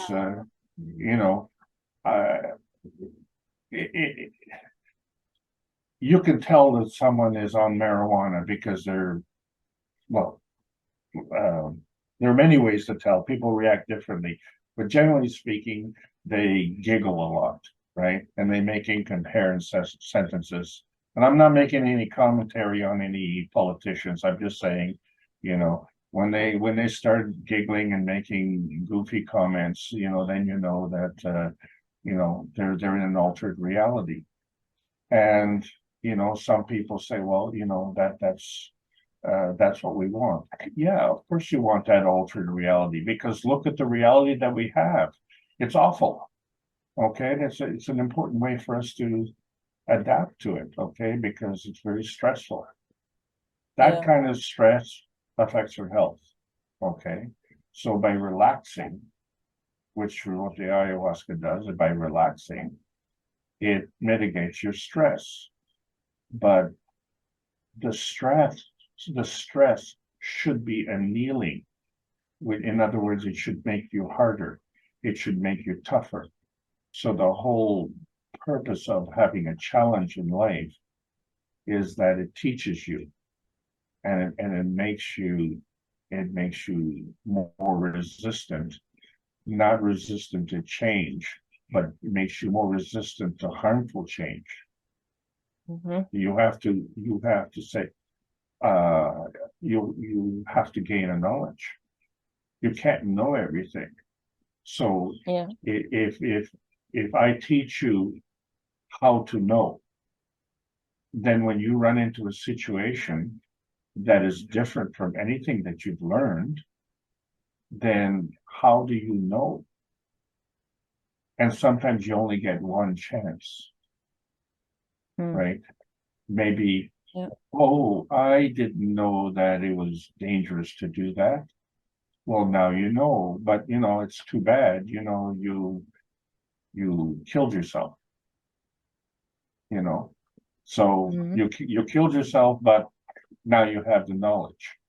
Okay, so someone else who witnesses that gains that knowledge, I guess, at your expense, and they have a choice to say, oh, you know, they just a loser. They just don't know how to do that. And what am I referring to? The game of poker. Las Vegas. Go to Las Vegas. 90% of the people lose. 100% people think they're part of the 10% that are winners. You know what you call them? You call them the losers. There's a sucker born every day. And that sucker is in the physicality. And some people think it's all right, you know, well, if you're going to be a sucker, and then I want to prosper by being a sucker, by taking advantage of the sucker. But how about if we prosper from the energy from the universe? And all we have to do is sit back and say, okay, look at the earth, look at the periodic table of elements. All those elements are Earth's bounty. All the vertical people are Earth's bounty. They're not as smart as we are, but they seem to function a whole lot better than we do. Well, if we're so smart, how come we're not rich? Yeah. So the vertical people are rich. They're abundant. They're plentiful. When the soldiers leave, the flowers will grow. Okay. Why do the tough soldiers commit suicide? Because when they look in their bank account, it's not enough money to allow them to sleep at night, because their soul knows the truth, because physicality violated the universal law. And you know, what are we supposed to do now? You know, because in their mind, killing someone is legal because of the declaration of war. Well, killing someone is never legal, because that's the difference between man-made law and universal law. And so the man-made law is physical bound. The universal law is plasma bound. And the soul will never lie to you because that you're the soul. It's your soul. If you lie to yourself, you got to be kidding. Like that is so stupid. It's unimaginable. But why do you believe those lies? It's not your soul. Your soul is telling you the truth. It's your spirit doesn't want to listen. And so it's grasping for straws. Oh, if I cut myself, my wound will heal. But, I want to smoke this weed. Or I want to drink this alcohol. Right? Why? Because I want to forget my reality. Really? You want to forget your reality? That's your reality? Then there's no point in having the reality, is it?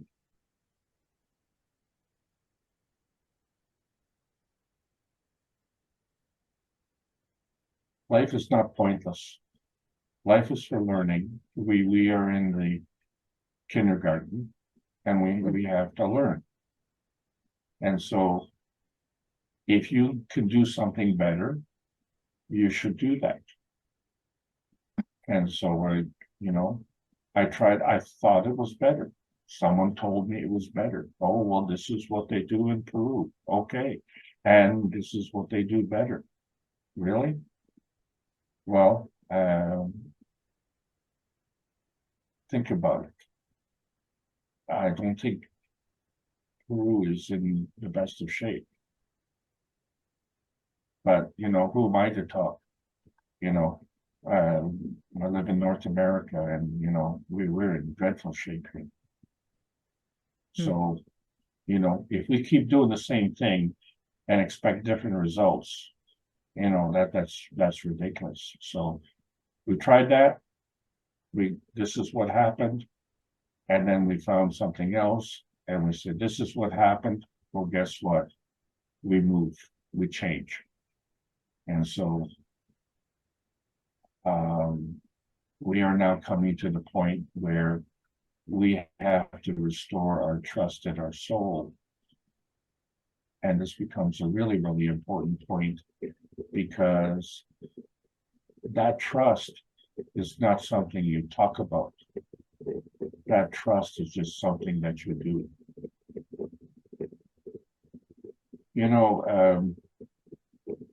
I told a story once before.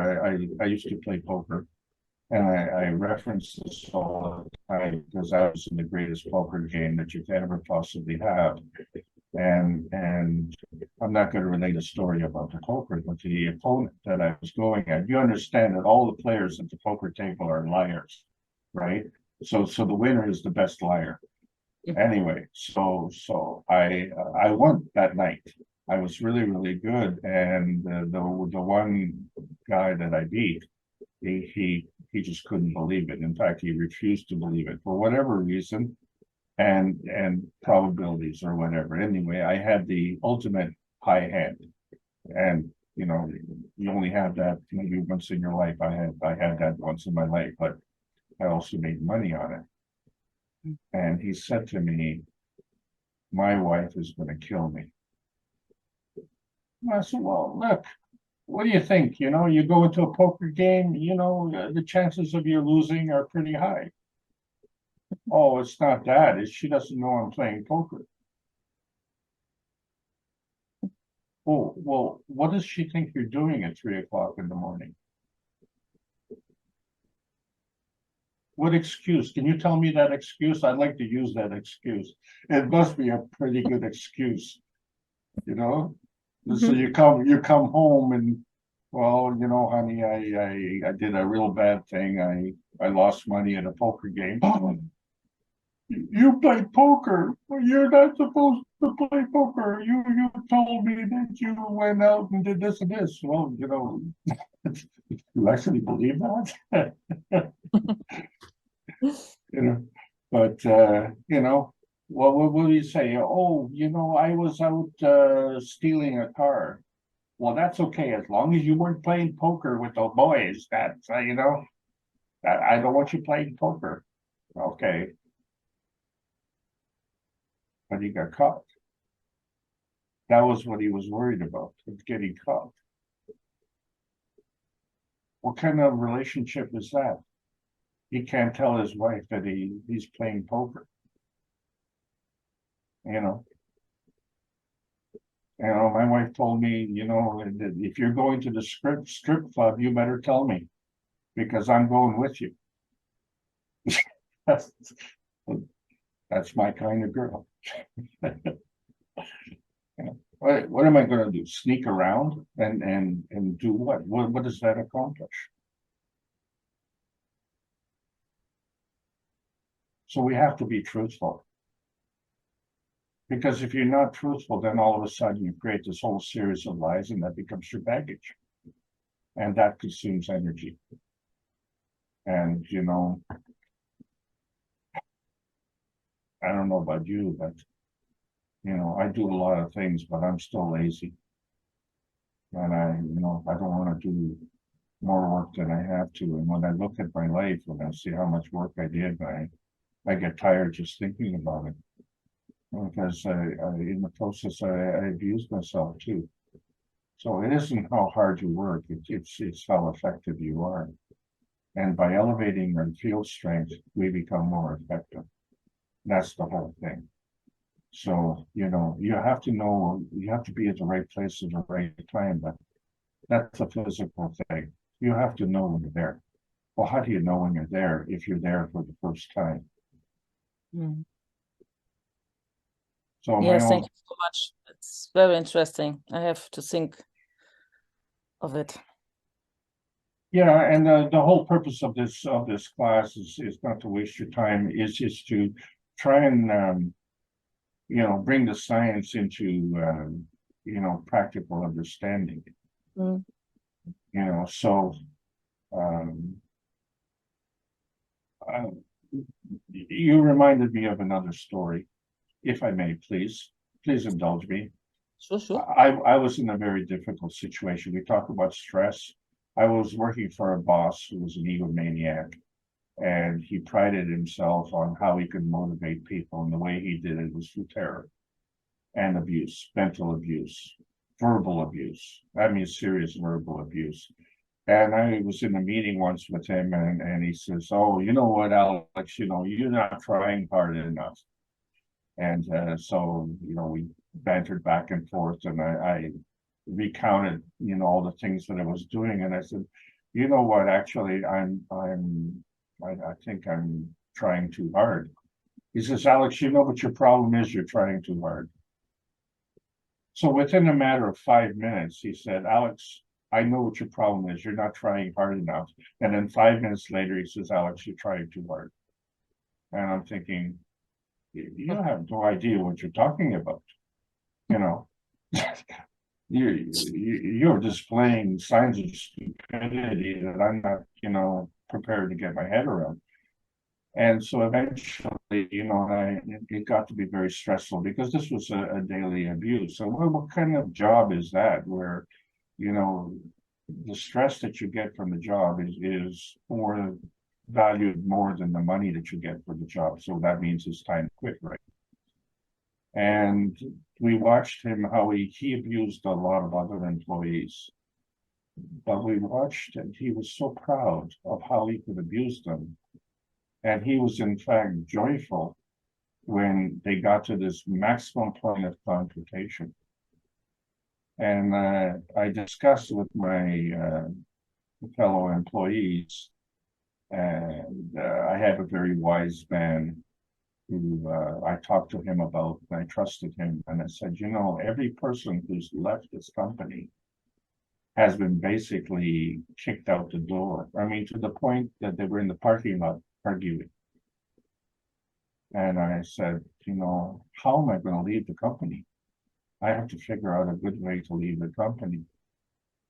And he said, well, everybody has either argued with them in the boardroom, or argued with them in the office, or argued in the parking lot, and even almost came into physical conflict. And every single time, he was so happy. And I said, well, you know what? Don't feed into that. Just leave quietly. So, well, how am I going to do that? So we had to think about it, and I cleaned out my office, and I came in one day, and I brought in a doll, the biggest doll I could get, and that was for my secretary, and she had a young daughter. And I said, I want to thank you very much for all the work you've done, and I never say thank you to you, so I want to give you a present, but I'm what does a grown man give to a grown woman? I said, I'm going to give a doll for your daughter. Oh my God, she was so happy. She was almost crying, And then she says, well, what's that for? I said, well, that's just for being, such a nice person. And she says, okay. And she looks at me and she kind of like figured it out. And then I just came in and I took all my messages and I put them in the boss's message box. And I said goodbye to Marie and I walked out the door. And my friend was there to watch what happened. It was a Chernobyl-like meltdown. It was an unbelievable emotional ride that he had. All the grief that he put on all these people came back.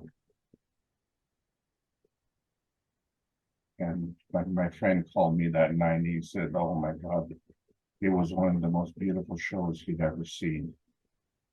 And this is the thing, it's the balancing. This is the you have to balance, the books. Yep. Yeah, and I went and I got a new job, and I had a 63% increase in pay.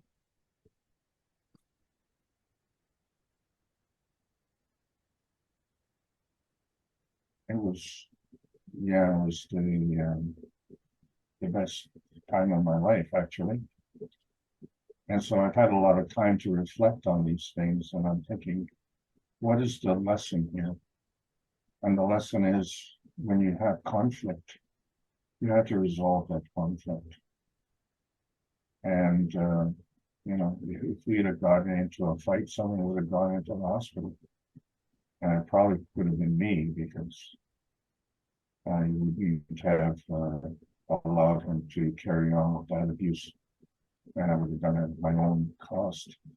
And that wasn't easy. But, we had to learn something. So I learned that this is the way the universe operates. They don't fight, they just seek refuge. And so if you are abusive, if you're a bully, and you want to go into outer space, first of all, you can't because you don't have enough energy. And second of all, you'll be lonely. Very lonely. The souls don't listen to you or look at you physically. They look at your soul. And they can tell it's not that your soul is bad, it's that your soul is disconnected. We're in the process of reconnecting. And this is the new science. We have the technology in hand now. This is not the future. We're building on the foundation, on the past. And in Manchester tomorrow, we will start. And this will continue. Because as this field grows, it affects the East. Why are you not in Manchester? There are financial considerations which I wasn't able to meet. Yeah, okay. That's okay. But you were perfect.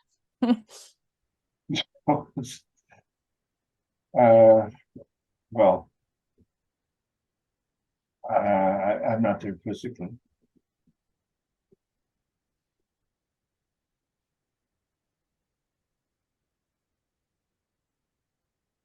but I'm there.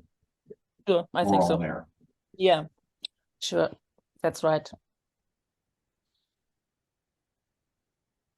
So the answer to your question is you must differentiate between the physicality and the plasma reality and understand the difference between the feeding system and the feedback system. And then things get sorted out very easily. Yeah, I understand. It was just with this ayahuasca stuff. I thought just from what I have read, that is maybe something special, but perfect that you tried it and you explained it to me, and now I know more about this. Well, have you tried the plasma water? Yeah, sure. I have every plasma water here. I have nothing what I have not from Okay. plasma water. So you're in a higher league. Why would you want to go to a lower league? No, I just was asking because you in your speech here, you just told that there is no drug for the soul. And my thinking was maybe ayahuasca. It was just a question.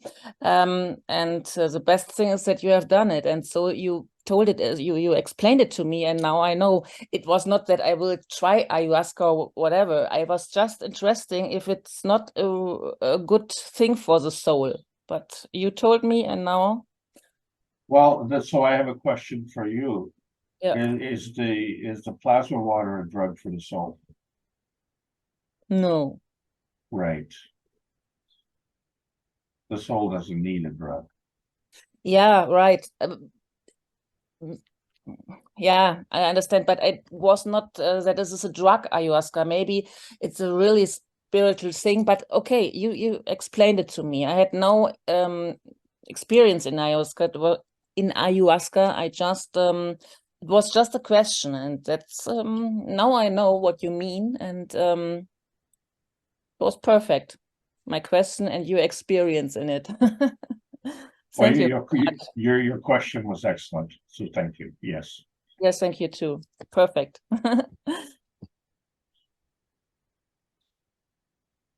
Is there anybody else who wishes to say something? I think when it comes to things like that, you have to ask a very simple question.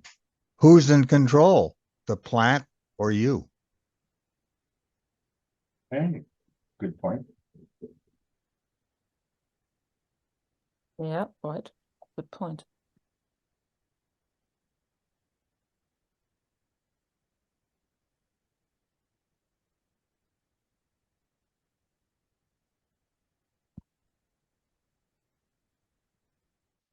Well, I hope you all enjoyed the session today. I hope you've been able to take something away and understand that, as I said, you know, you have to be in the right place at the right time. That's one. But then two, you have to know when you're there. And then there is a three. You have to do something about it. The plasma science is moving forward, right? Because the earth demands it. The solar family demands it. And the universal community demands it. We're in the right place at the right time.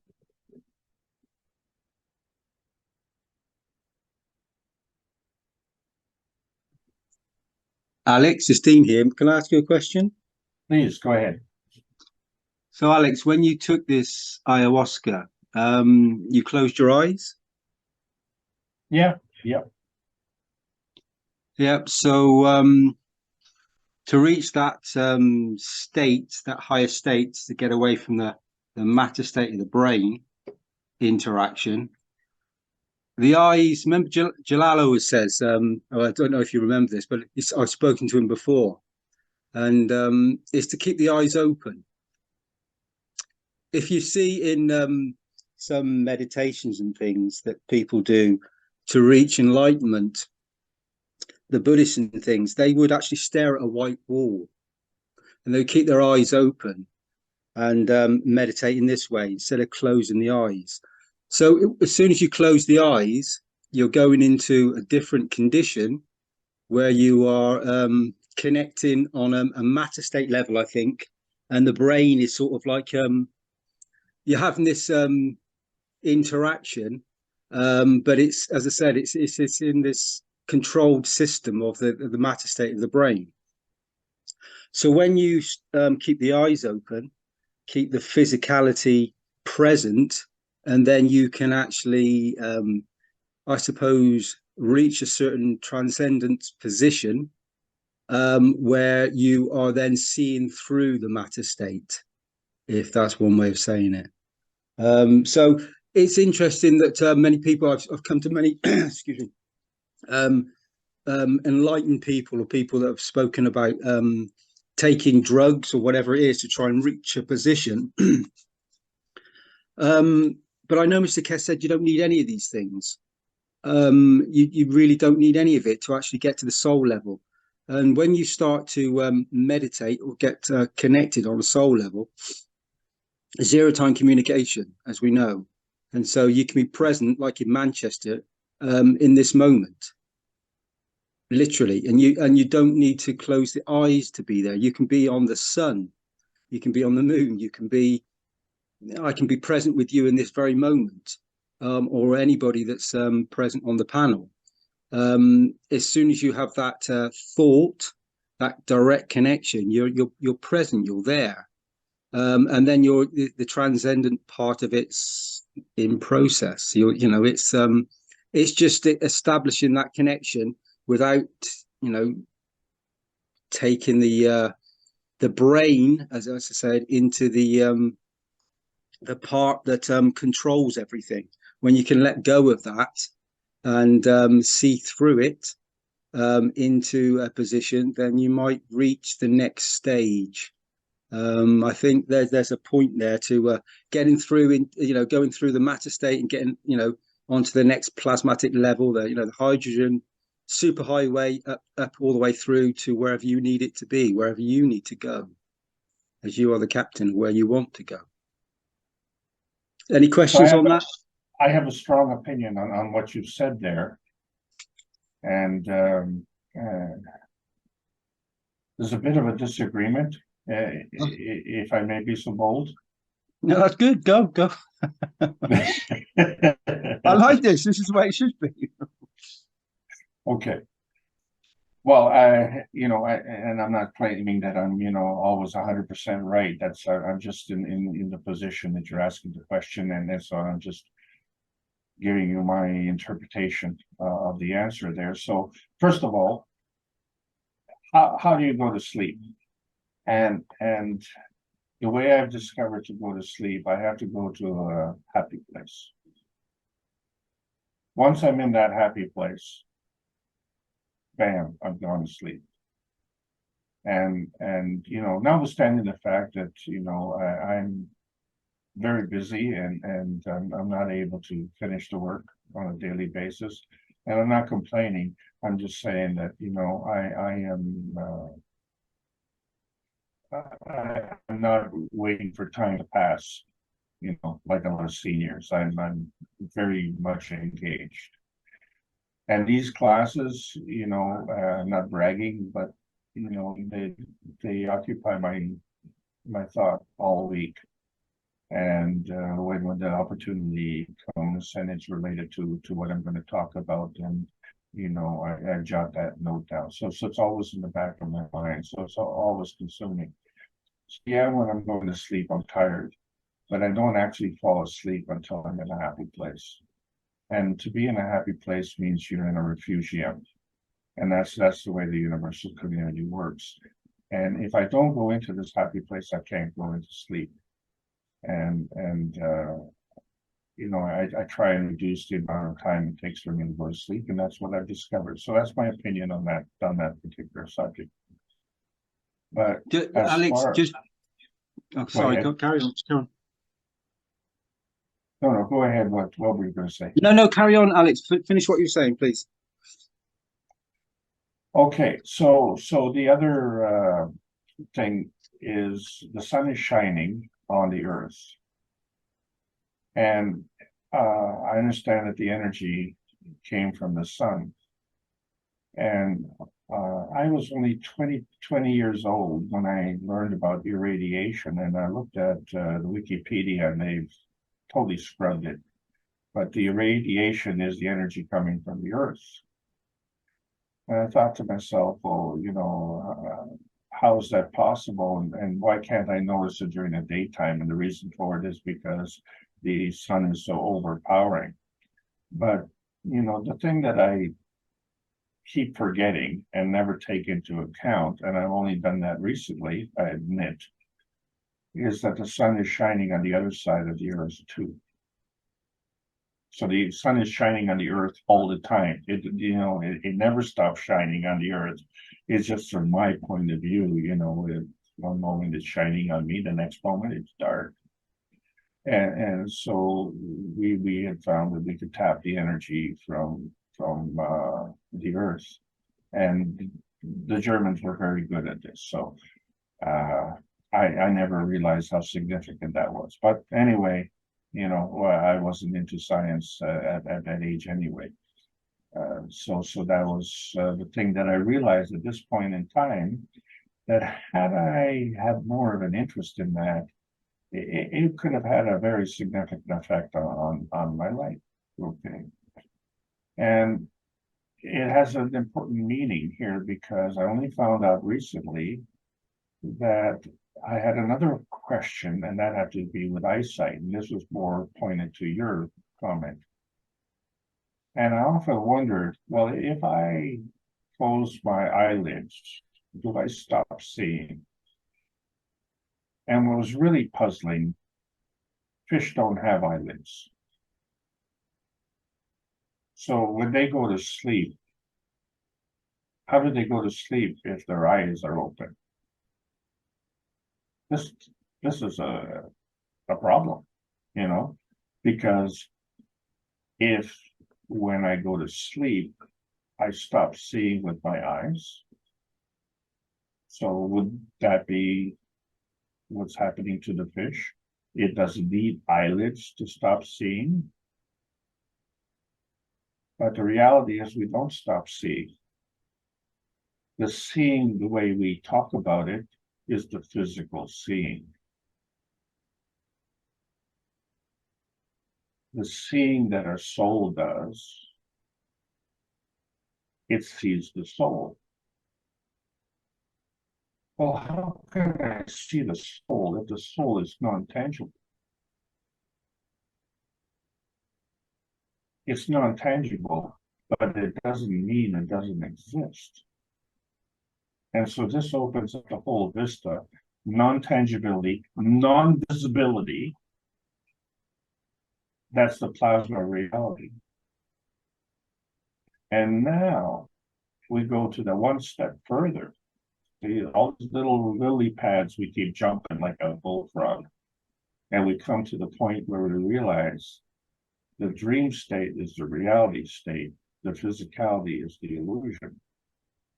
And I never understood, how that was possible, because I'm so grounded in the physicality like everybody else. And as I allow the plasma reality to manifest, wonderful things have started happening for me. And in that process, my trust has been increased. And in the process of increasing my trust, my health is improved. And what I've come to realize is that, yeah, this earth has got a lot of toxicity. And I've been trying to figure out, where did I pick up this toxicity? And I think I finally isolated it, and I now realize I really damaged myself very badly. And in some ways, I'm angry about that. And I can see that. But in order to see that, I have to see 30 years in the past. If I can look at 30 years in the past, it's the past that affects the future. And so you can see 30 years in the future as well. Well, why 30? So does the past affect the future? Is the past, do you just extrapolate in a straight line from the past to the future? If there are no modifications, if there are no course alterations, yes. And so we call this the prophecies, right? These are the prophecies that they prophesied, you know, a couple thousand years ago. Well, those prophecies were fulfilled on December the 16th. And the problem with prophecies is that they imply that we are just a bunch of frogs on lily pads floating in the pond, floating on a body of water, no particular place to go, nothing particular to do. That's not the way, that's not true. The past doesn't dictate the future. The past only gets you here. You dictate the future. So that's why you have to know. That's why you have to make the connection. And you can't know everything, because to know everything would be to experience everything. And everything includes everything. You can't say everything and then exclude something. Well, that's no longer everything. That's everything but that. So, you know, you're dealing with a deficiency. So when we're dealing with the totality, we have to include everything. Well, we don't have the skill to do that. We're not in that domain. We're not in that dimension. We're in this 3D dimension. If we want to go to a higher energy state, we have to move that 3D dimension to another state, because that would be our grounding state. That would be our Magrav state. Our soul already has the capability of doing that. Where is the advanced science? The advanced science is the physicality. Because if that physicality was not an advanced science, then every member of the universal community would have the capability of doing that. And they don't. They're depending on us to teach them. What? Us little, you know, decrepit little human beings, we have to teach the universal community? Yeah, they're depending on it. They're counting on it. So, you know, we have skills to learn.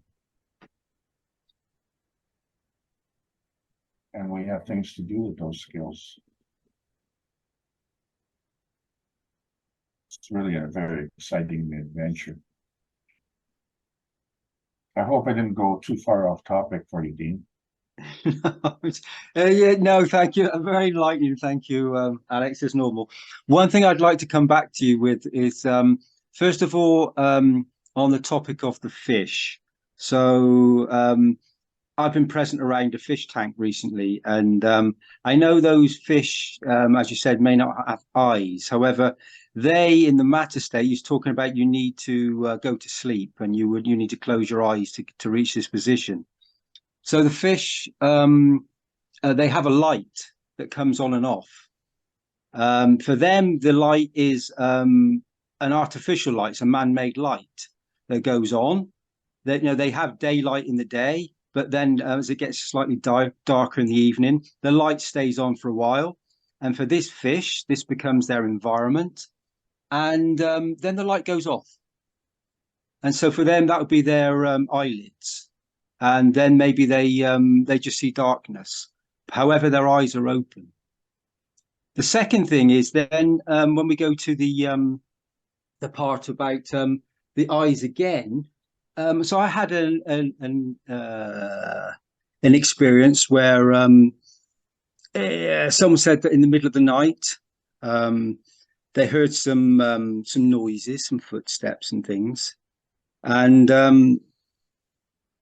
they were awake and they were, what's going on? They looked at me and I was awake. My eyes were open. I looked up. I heard what they said, and then it was looking at the same position, something that was physical for the other person to see. And then I went back. Then I led back down, and wasn't present anymore in the physicality. The next day, I was asked, you know what was going on, you know what you experienced last night, and these noises and what was going on. And I had no recollection of it whatsoever. So in that moment, my eyes were awake. In my eye, I would so say asleep, but my eyes were awake. And yet the next day I had no recollection of that experience that happened. So are my eyes awake when I sleep? Are my physical eyes maybe closed for a while? But am I seeing through my eyelids in a different way? Is that a field strength? Is that the light going on and off? Possibly. Yes, exactly. Yes, exactly. And so you understand that your memory is a physical thing. So this is why you can't remember, because what you experienced was on a plasma basis. It's just like being born. You can't remember the time before. And, we don't remember the time after we die. Well, this is now being exposed, that this is capable. We're capable of doing that. It goes back to the butterfly and the caterpillar. Does the butterfly remember its life experience as a caterpillar? That's kind of an interesting question, isn't it? Well, except if the answer is in the knowing by connection.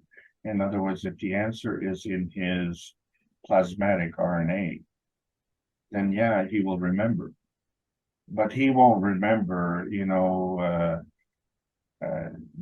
the poker game that he went to. He won't remember the danger that he felt. This is kind of what's interesting with respect to the fish. There are predators in the water, and that some of them operate at night. And how does a fish go to sleep? It doesn't go into a bed, it just goes to sleep right there where it is. And how does he know that it's safe? And actually, they don't. Even the fish that are awake in the water, they don't know that they're safe. I've seen a picture of a bird come flying into the water to catch a fish underwater. We lost you there. Oh, I lost you there for a minute, Alex. We lost about the last 20 seconds. I was saying that a fish needs to be in a comfort zone, needs to be in a zone of safety. There are predator fish, and there are predators that can do at night. So the fish doesn't have a fish bed to go into. What I'm saying, it just has to go right then and there, and it has to have the trust that it goes to sleep at that point, and it'll be fine. So it has to count on its soul to keep it in that safe place.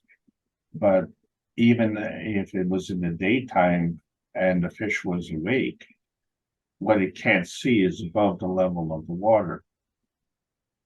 And so a bird could be flying above, and then he sees the image of the fish underneath, and he crashes through the water and grabs the fish. And so even in the awake state, when he can see what's going on, he's not safe. So being in the wake state or being in the dream state has its, challenges. Being in a place of safety is what it is. But when we as humans eat fish and eat animals and eat the vertical people, we're in the same boat, except we're proxies for the shepherds.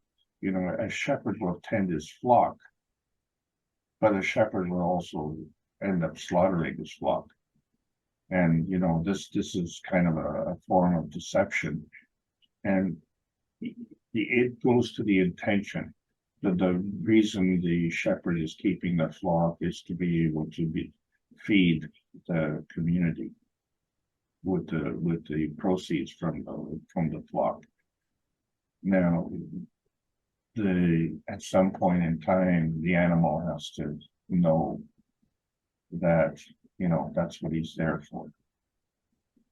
And the vertical people also know that. And so sometimes we have the vertical people and they're quite alive, thriving, and we harvest them. But then we have the vertical people that hibernate in the winter. And so what's left is that physicality, and they purposely need that physicality, and we can purposely harvest that. And then the plant will grow again next year. So there's some kind of communication that is going on. This is not obviously on a physical level because the plant has abandoned its physicality and has gone into the plasma state, but it has retained its position in the field. So these are the questions that nature has been offering us. And I found myself going through life. Maybe it's funny that I'm asking these questions, but I'm not getting answers. So it's unresolved. You know, it would be nice if, you know, maybe in grade 12, someone would have answered that question and I wouldn't have agonized over that question all my life. But now we've come to understand that there is a methodology, but it also creates a problem insofar as we are now able to enhance our agriculture. We are able to heal our physicality, but we're also able to feed ourselves plasmatically.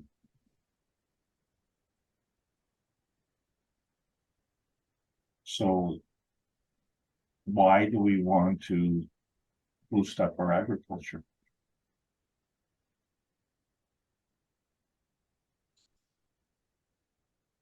You know, it becomes redundant, doesn't it?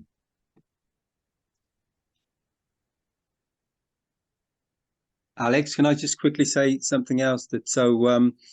Another thing that just crossed my my thoughts was that you know, when someone is present in the moment and they have their eyes open and they look up to one side when they're answering a question or they're thinking about, so they're recalling something in their memory bank, and they bring it forward, and their eyes, so you see the whites of their eyes, Right. And they're thinking about a moment, the thought, and Mr. Kesher said about the whites of the eyes being the window to the soul, not the color of the eye. It's the white of the eye.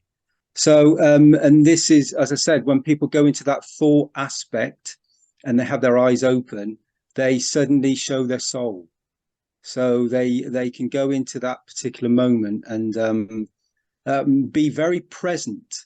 So they could have the environment around themselves, that is the smells, the taste, everything around them, but that all disappears in the moment they start recollecting another moment for them from their memory bank. As I said, many people do it, and if there's no time doesn't exist. In that moment, they're present elsewhere. They're in another place, another time, another position, and we all do it. So that memory bank we can call upon, whether it's a past experience, sensation, or whether it is one that you wish to be in.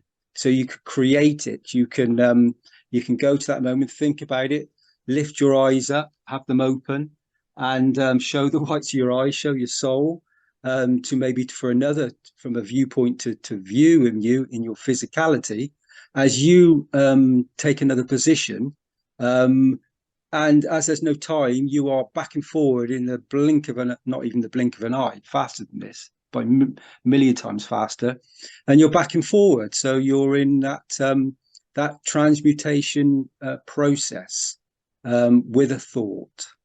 And there's a thought So for us. So that transmutation process is done at a higher energy level, on a higher energy state. It's the physicality which is at the lowest energy state, and it loses that capability. What I'm suggesting very strongly is that the new science is on the verge of being announced publicly enhances the physical capability to the same level of performance as a soul.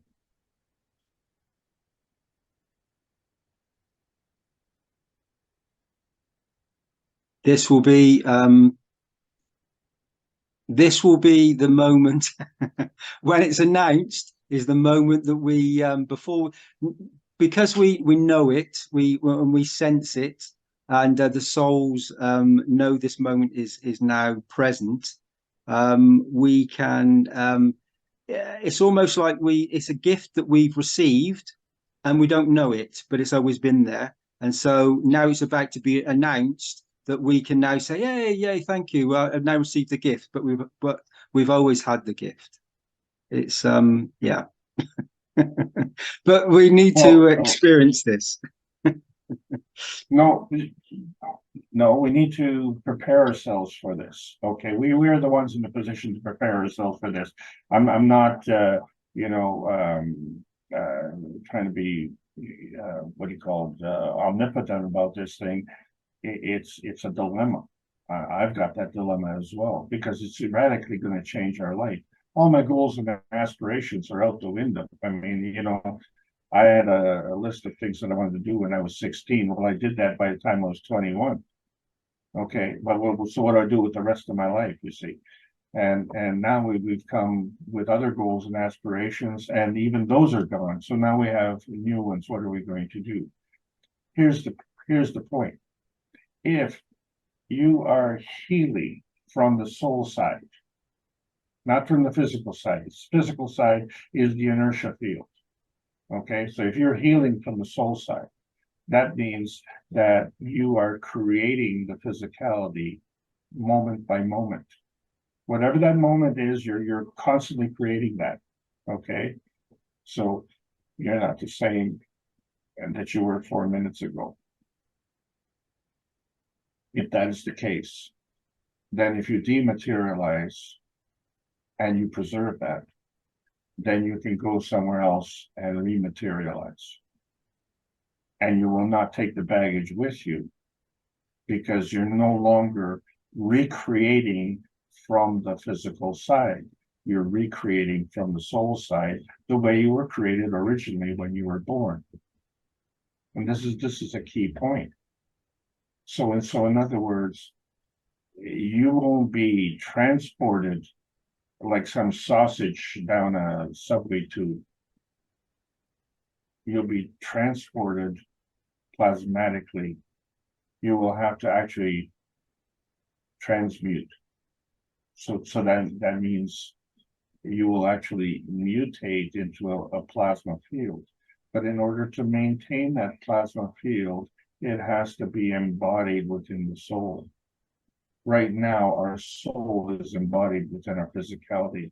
And I'm saying that is a feature of our existence on Earth.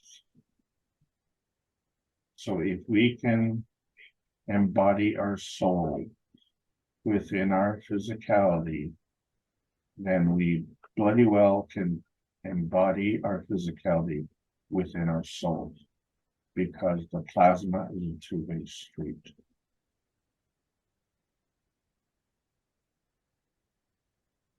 Thank you for your words, Alex. Does it make sense? Very beautiful, yes. Yeah, it's like all field strength and all words and your thoughts and intentions that are everybody's and my own as well. And it's wonderful to hear you speak from my soul, as my soul speaks with your soul, and because we're all the same soul. So yeah, it's just for me in my physicality to catch up as usual. So thank you for those words. Well, you're welcome. I have the same problem. So yeah, I've given it more than passing thought. Okay, let's put it that way. Well, I'm really honored that everybody has stuck it out. But you know, we were at such a pivotal point. Today is Sunday, tomorrow is Monday. Today we're in the physical reality, tomorrow we're in the plasma reality. It's not the same. So you'll have something to tell your grandchildren. Yeah, I agree with you there. There is once this plasma condition actually opens, and it's always the same as we've spoken about this many times, that many of us, myself included, we all need to to experience it through our eyes. You know, we want to, if we see something, we believe it. And even though we know everything that we've come to know in a plasmatic condition, and we know all these we know how to soul travel. We do it constantly, and we know about it. And then many of us, you know, because we, as Mr. Kesh would say, we're so transcended and so fixed upon our physicalities that we want to see it. And this conversation tonight hopefully is sort of helps, some people, myself included, to understand this physicality and how it, as you said, it's encompassing the soul, and we need to reverse it to take the soul. Yeah. At the risk of prolonging this, I do want to emphasize that we have a terminology problem. So some people say there's a vision, and some people talk about seeing, and they use that as a synonym.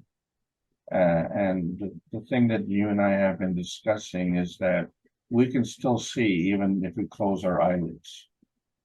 And so this seeing and what we perceive as this vision is actually one and the same thing. It's just that one we're seeing in the physical state, and one we're seeing in the plasmatic state.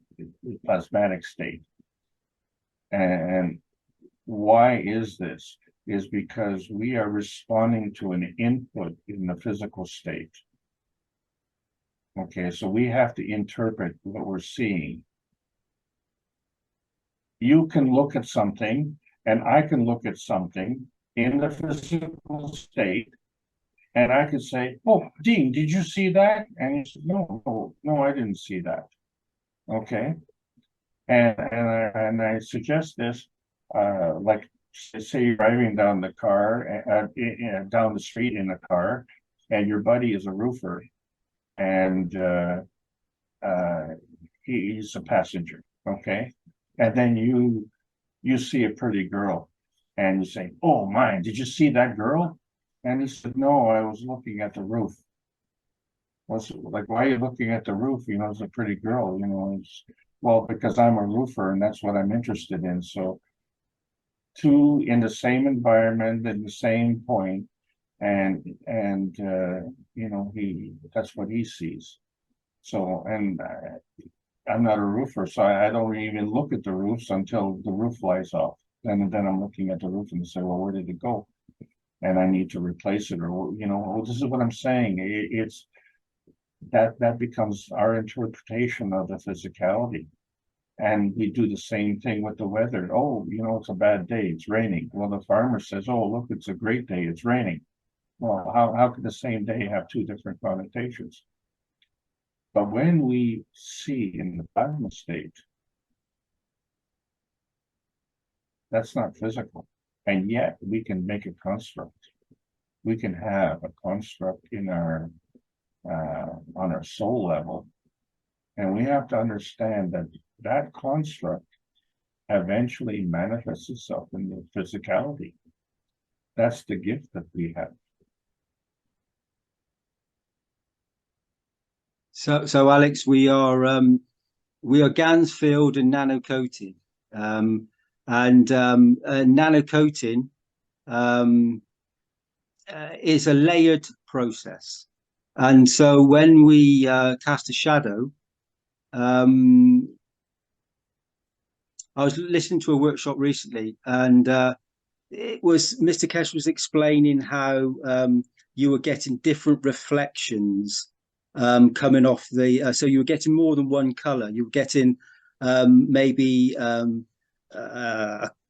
copper residual showing, and maybe another one as well as the right. shadow. And he was explaining why this was. And so we have that capability too, that we were, you will show the inner part of the reflection of the nano coating of our cells will reflect on the outside as a reflection. So I got to ask you, Dean, you remember the illumination of the plasma bulbs? Yeah, I do. Yeah. Did you notice the shadow? Yeah, there wasn't one. Perfect. I don't think many people noticed that. No. It's the lights from within, and it didn't cast anything. It's it's contained, and it's from a viewpoint that you see it. Wow. Wow, what you just said, holy cow, I got goosebumps all over. That's so powerful. Well, I think we should end the meeting on that note. What do you think? Yeah, well, I think we should. Alex, thank you for a beautiful teaching as always. Thank you very much. Beautiful soul. Thank you, Alex. And thank you, Dean, and thank you all for making this, as I say, a very powerful meeting. And I really appreciate you hanging in there, and I hope that you can take what you learned from today and build on that, because that's what we need. We all need to be teachers, and we all contribute in our own way. We all have a vital energy to give to it and enhance the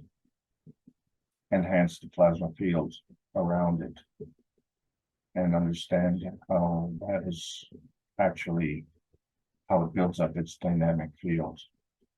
And every day this is getting more and more and more.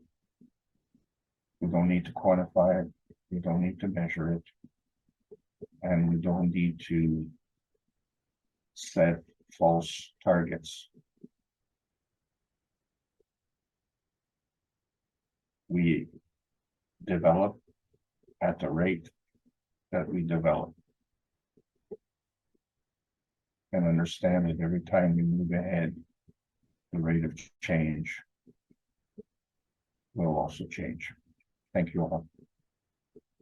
I'm going to end the meeting here unless there's someone else who wishes to add a thought.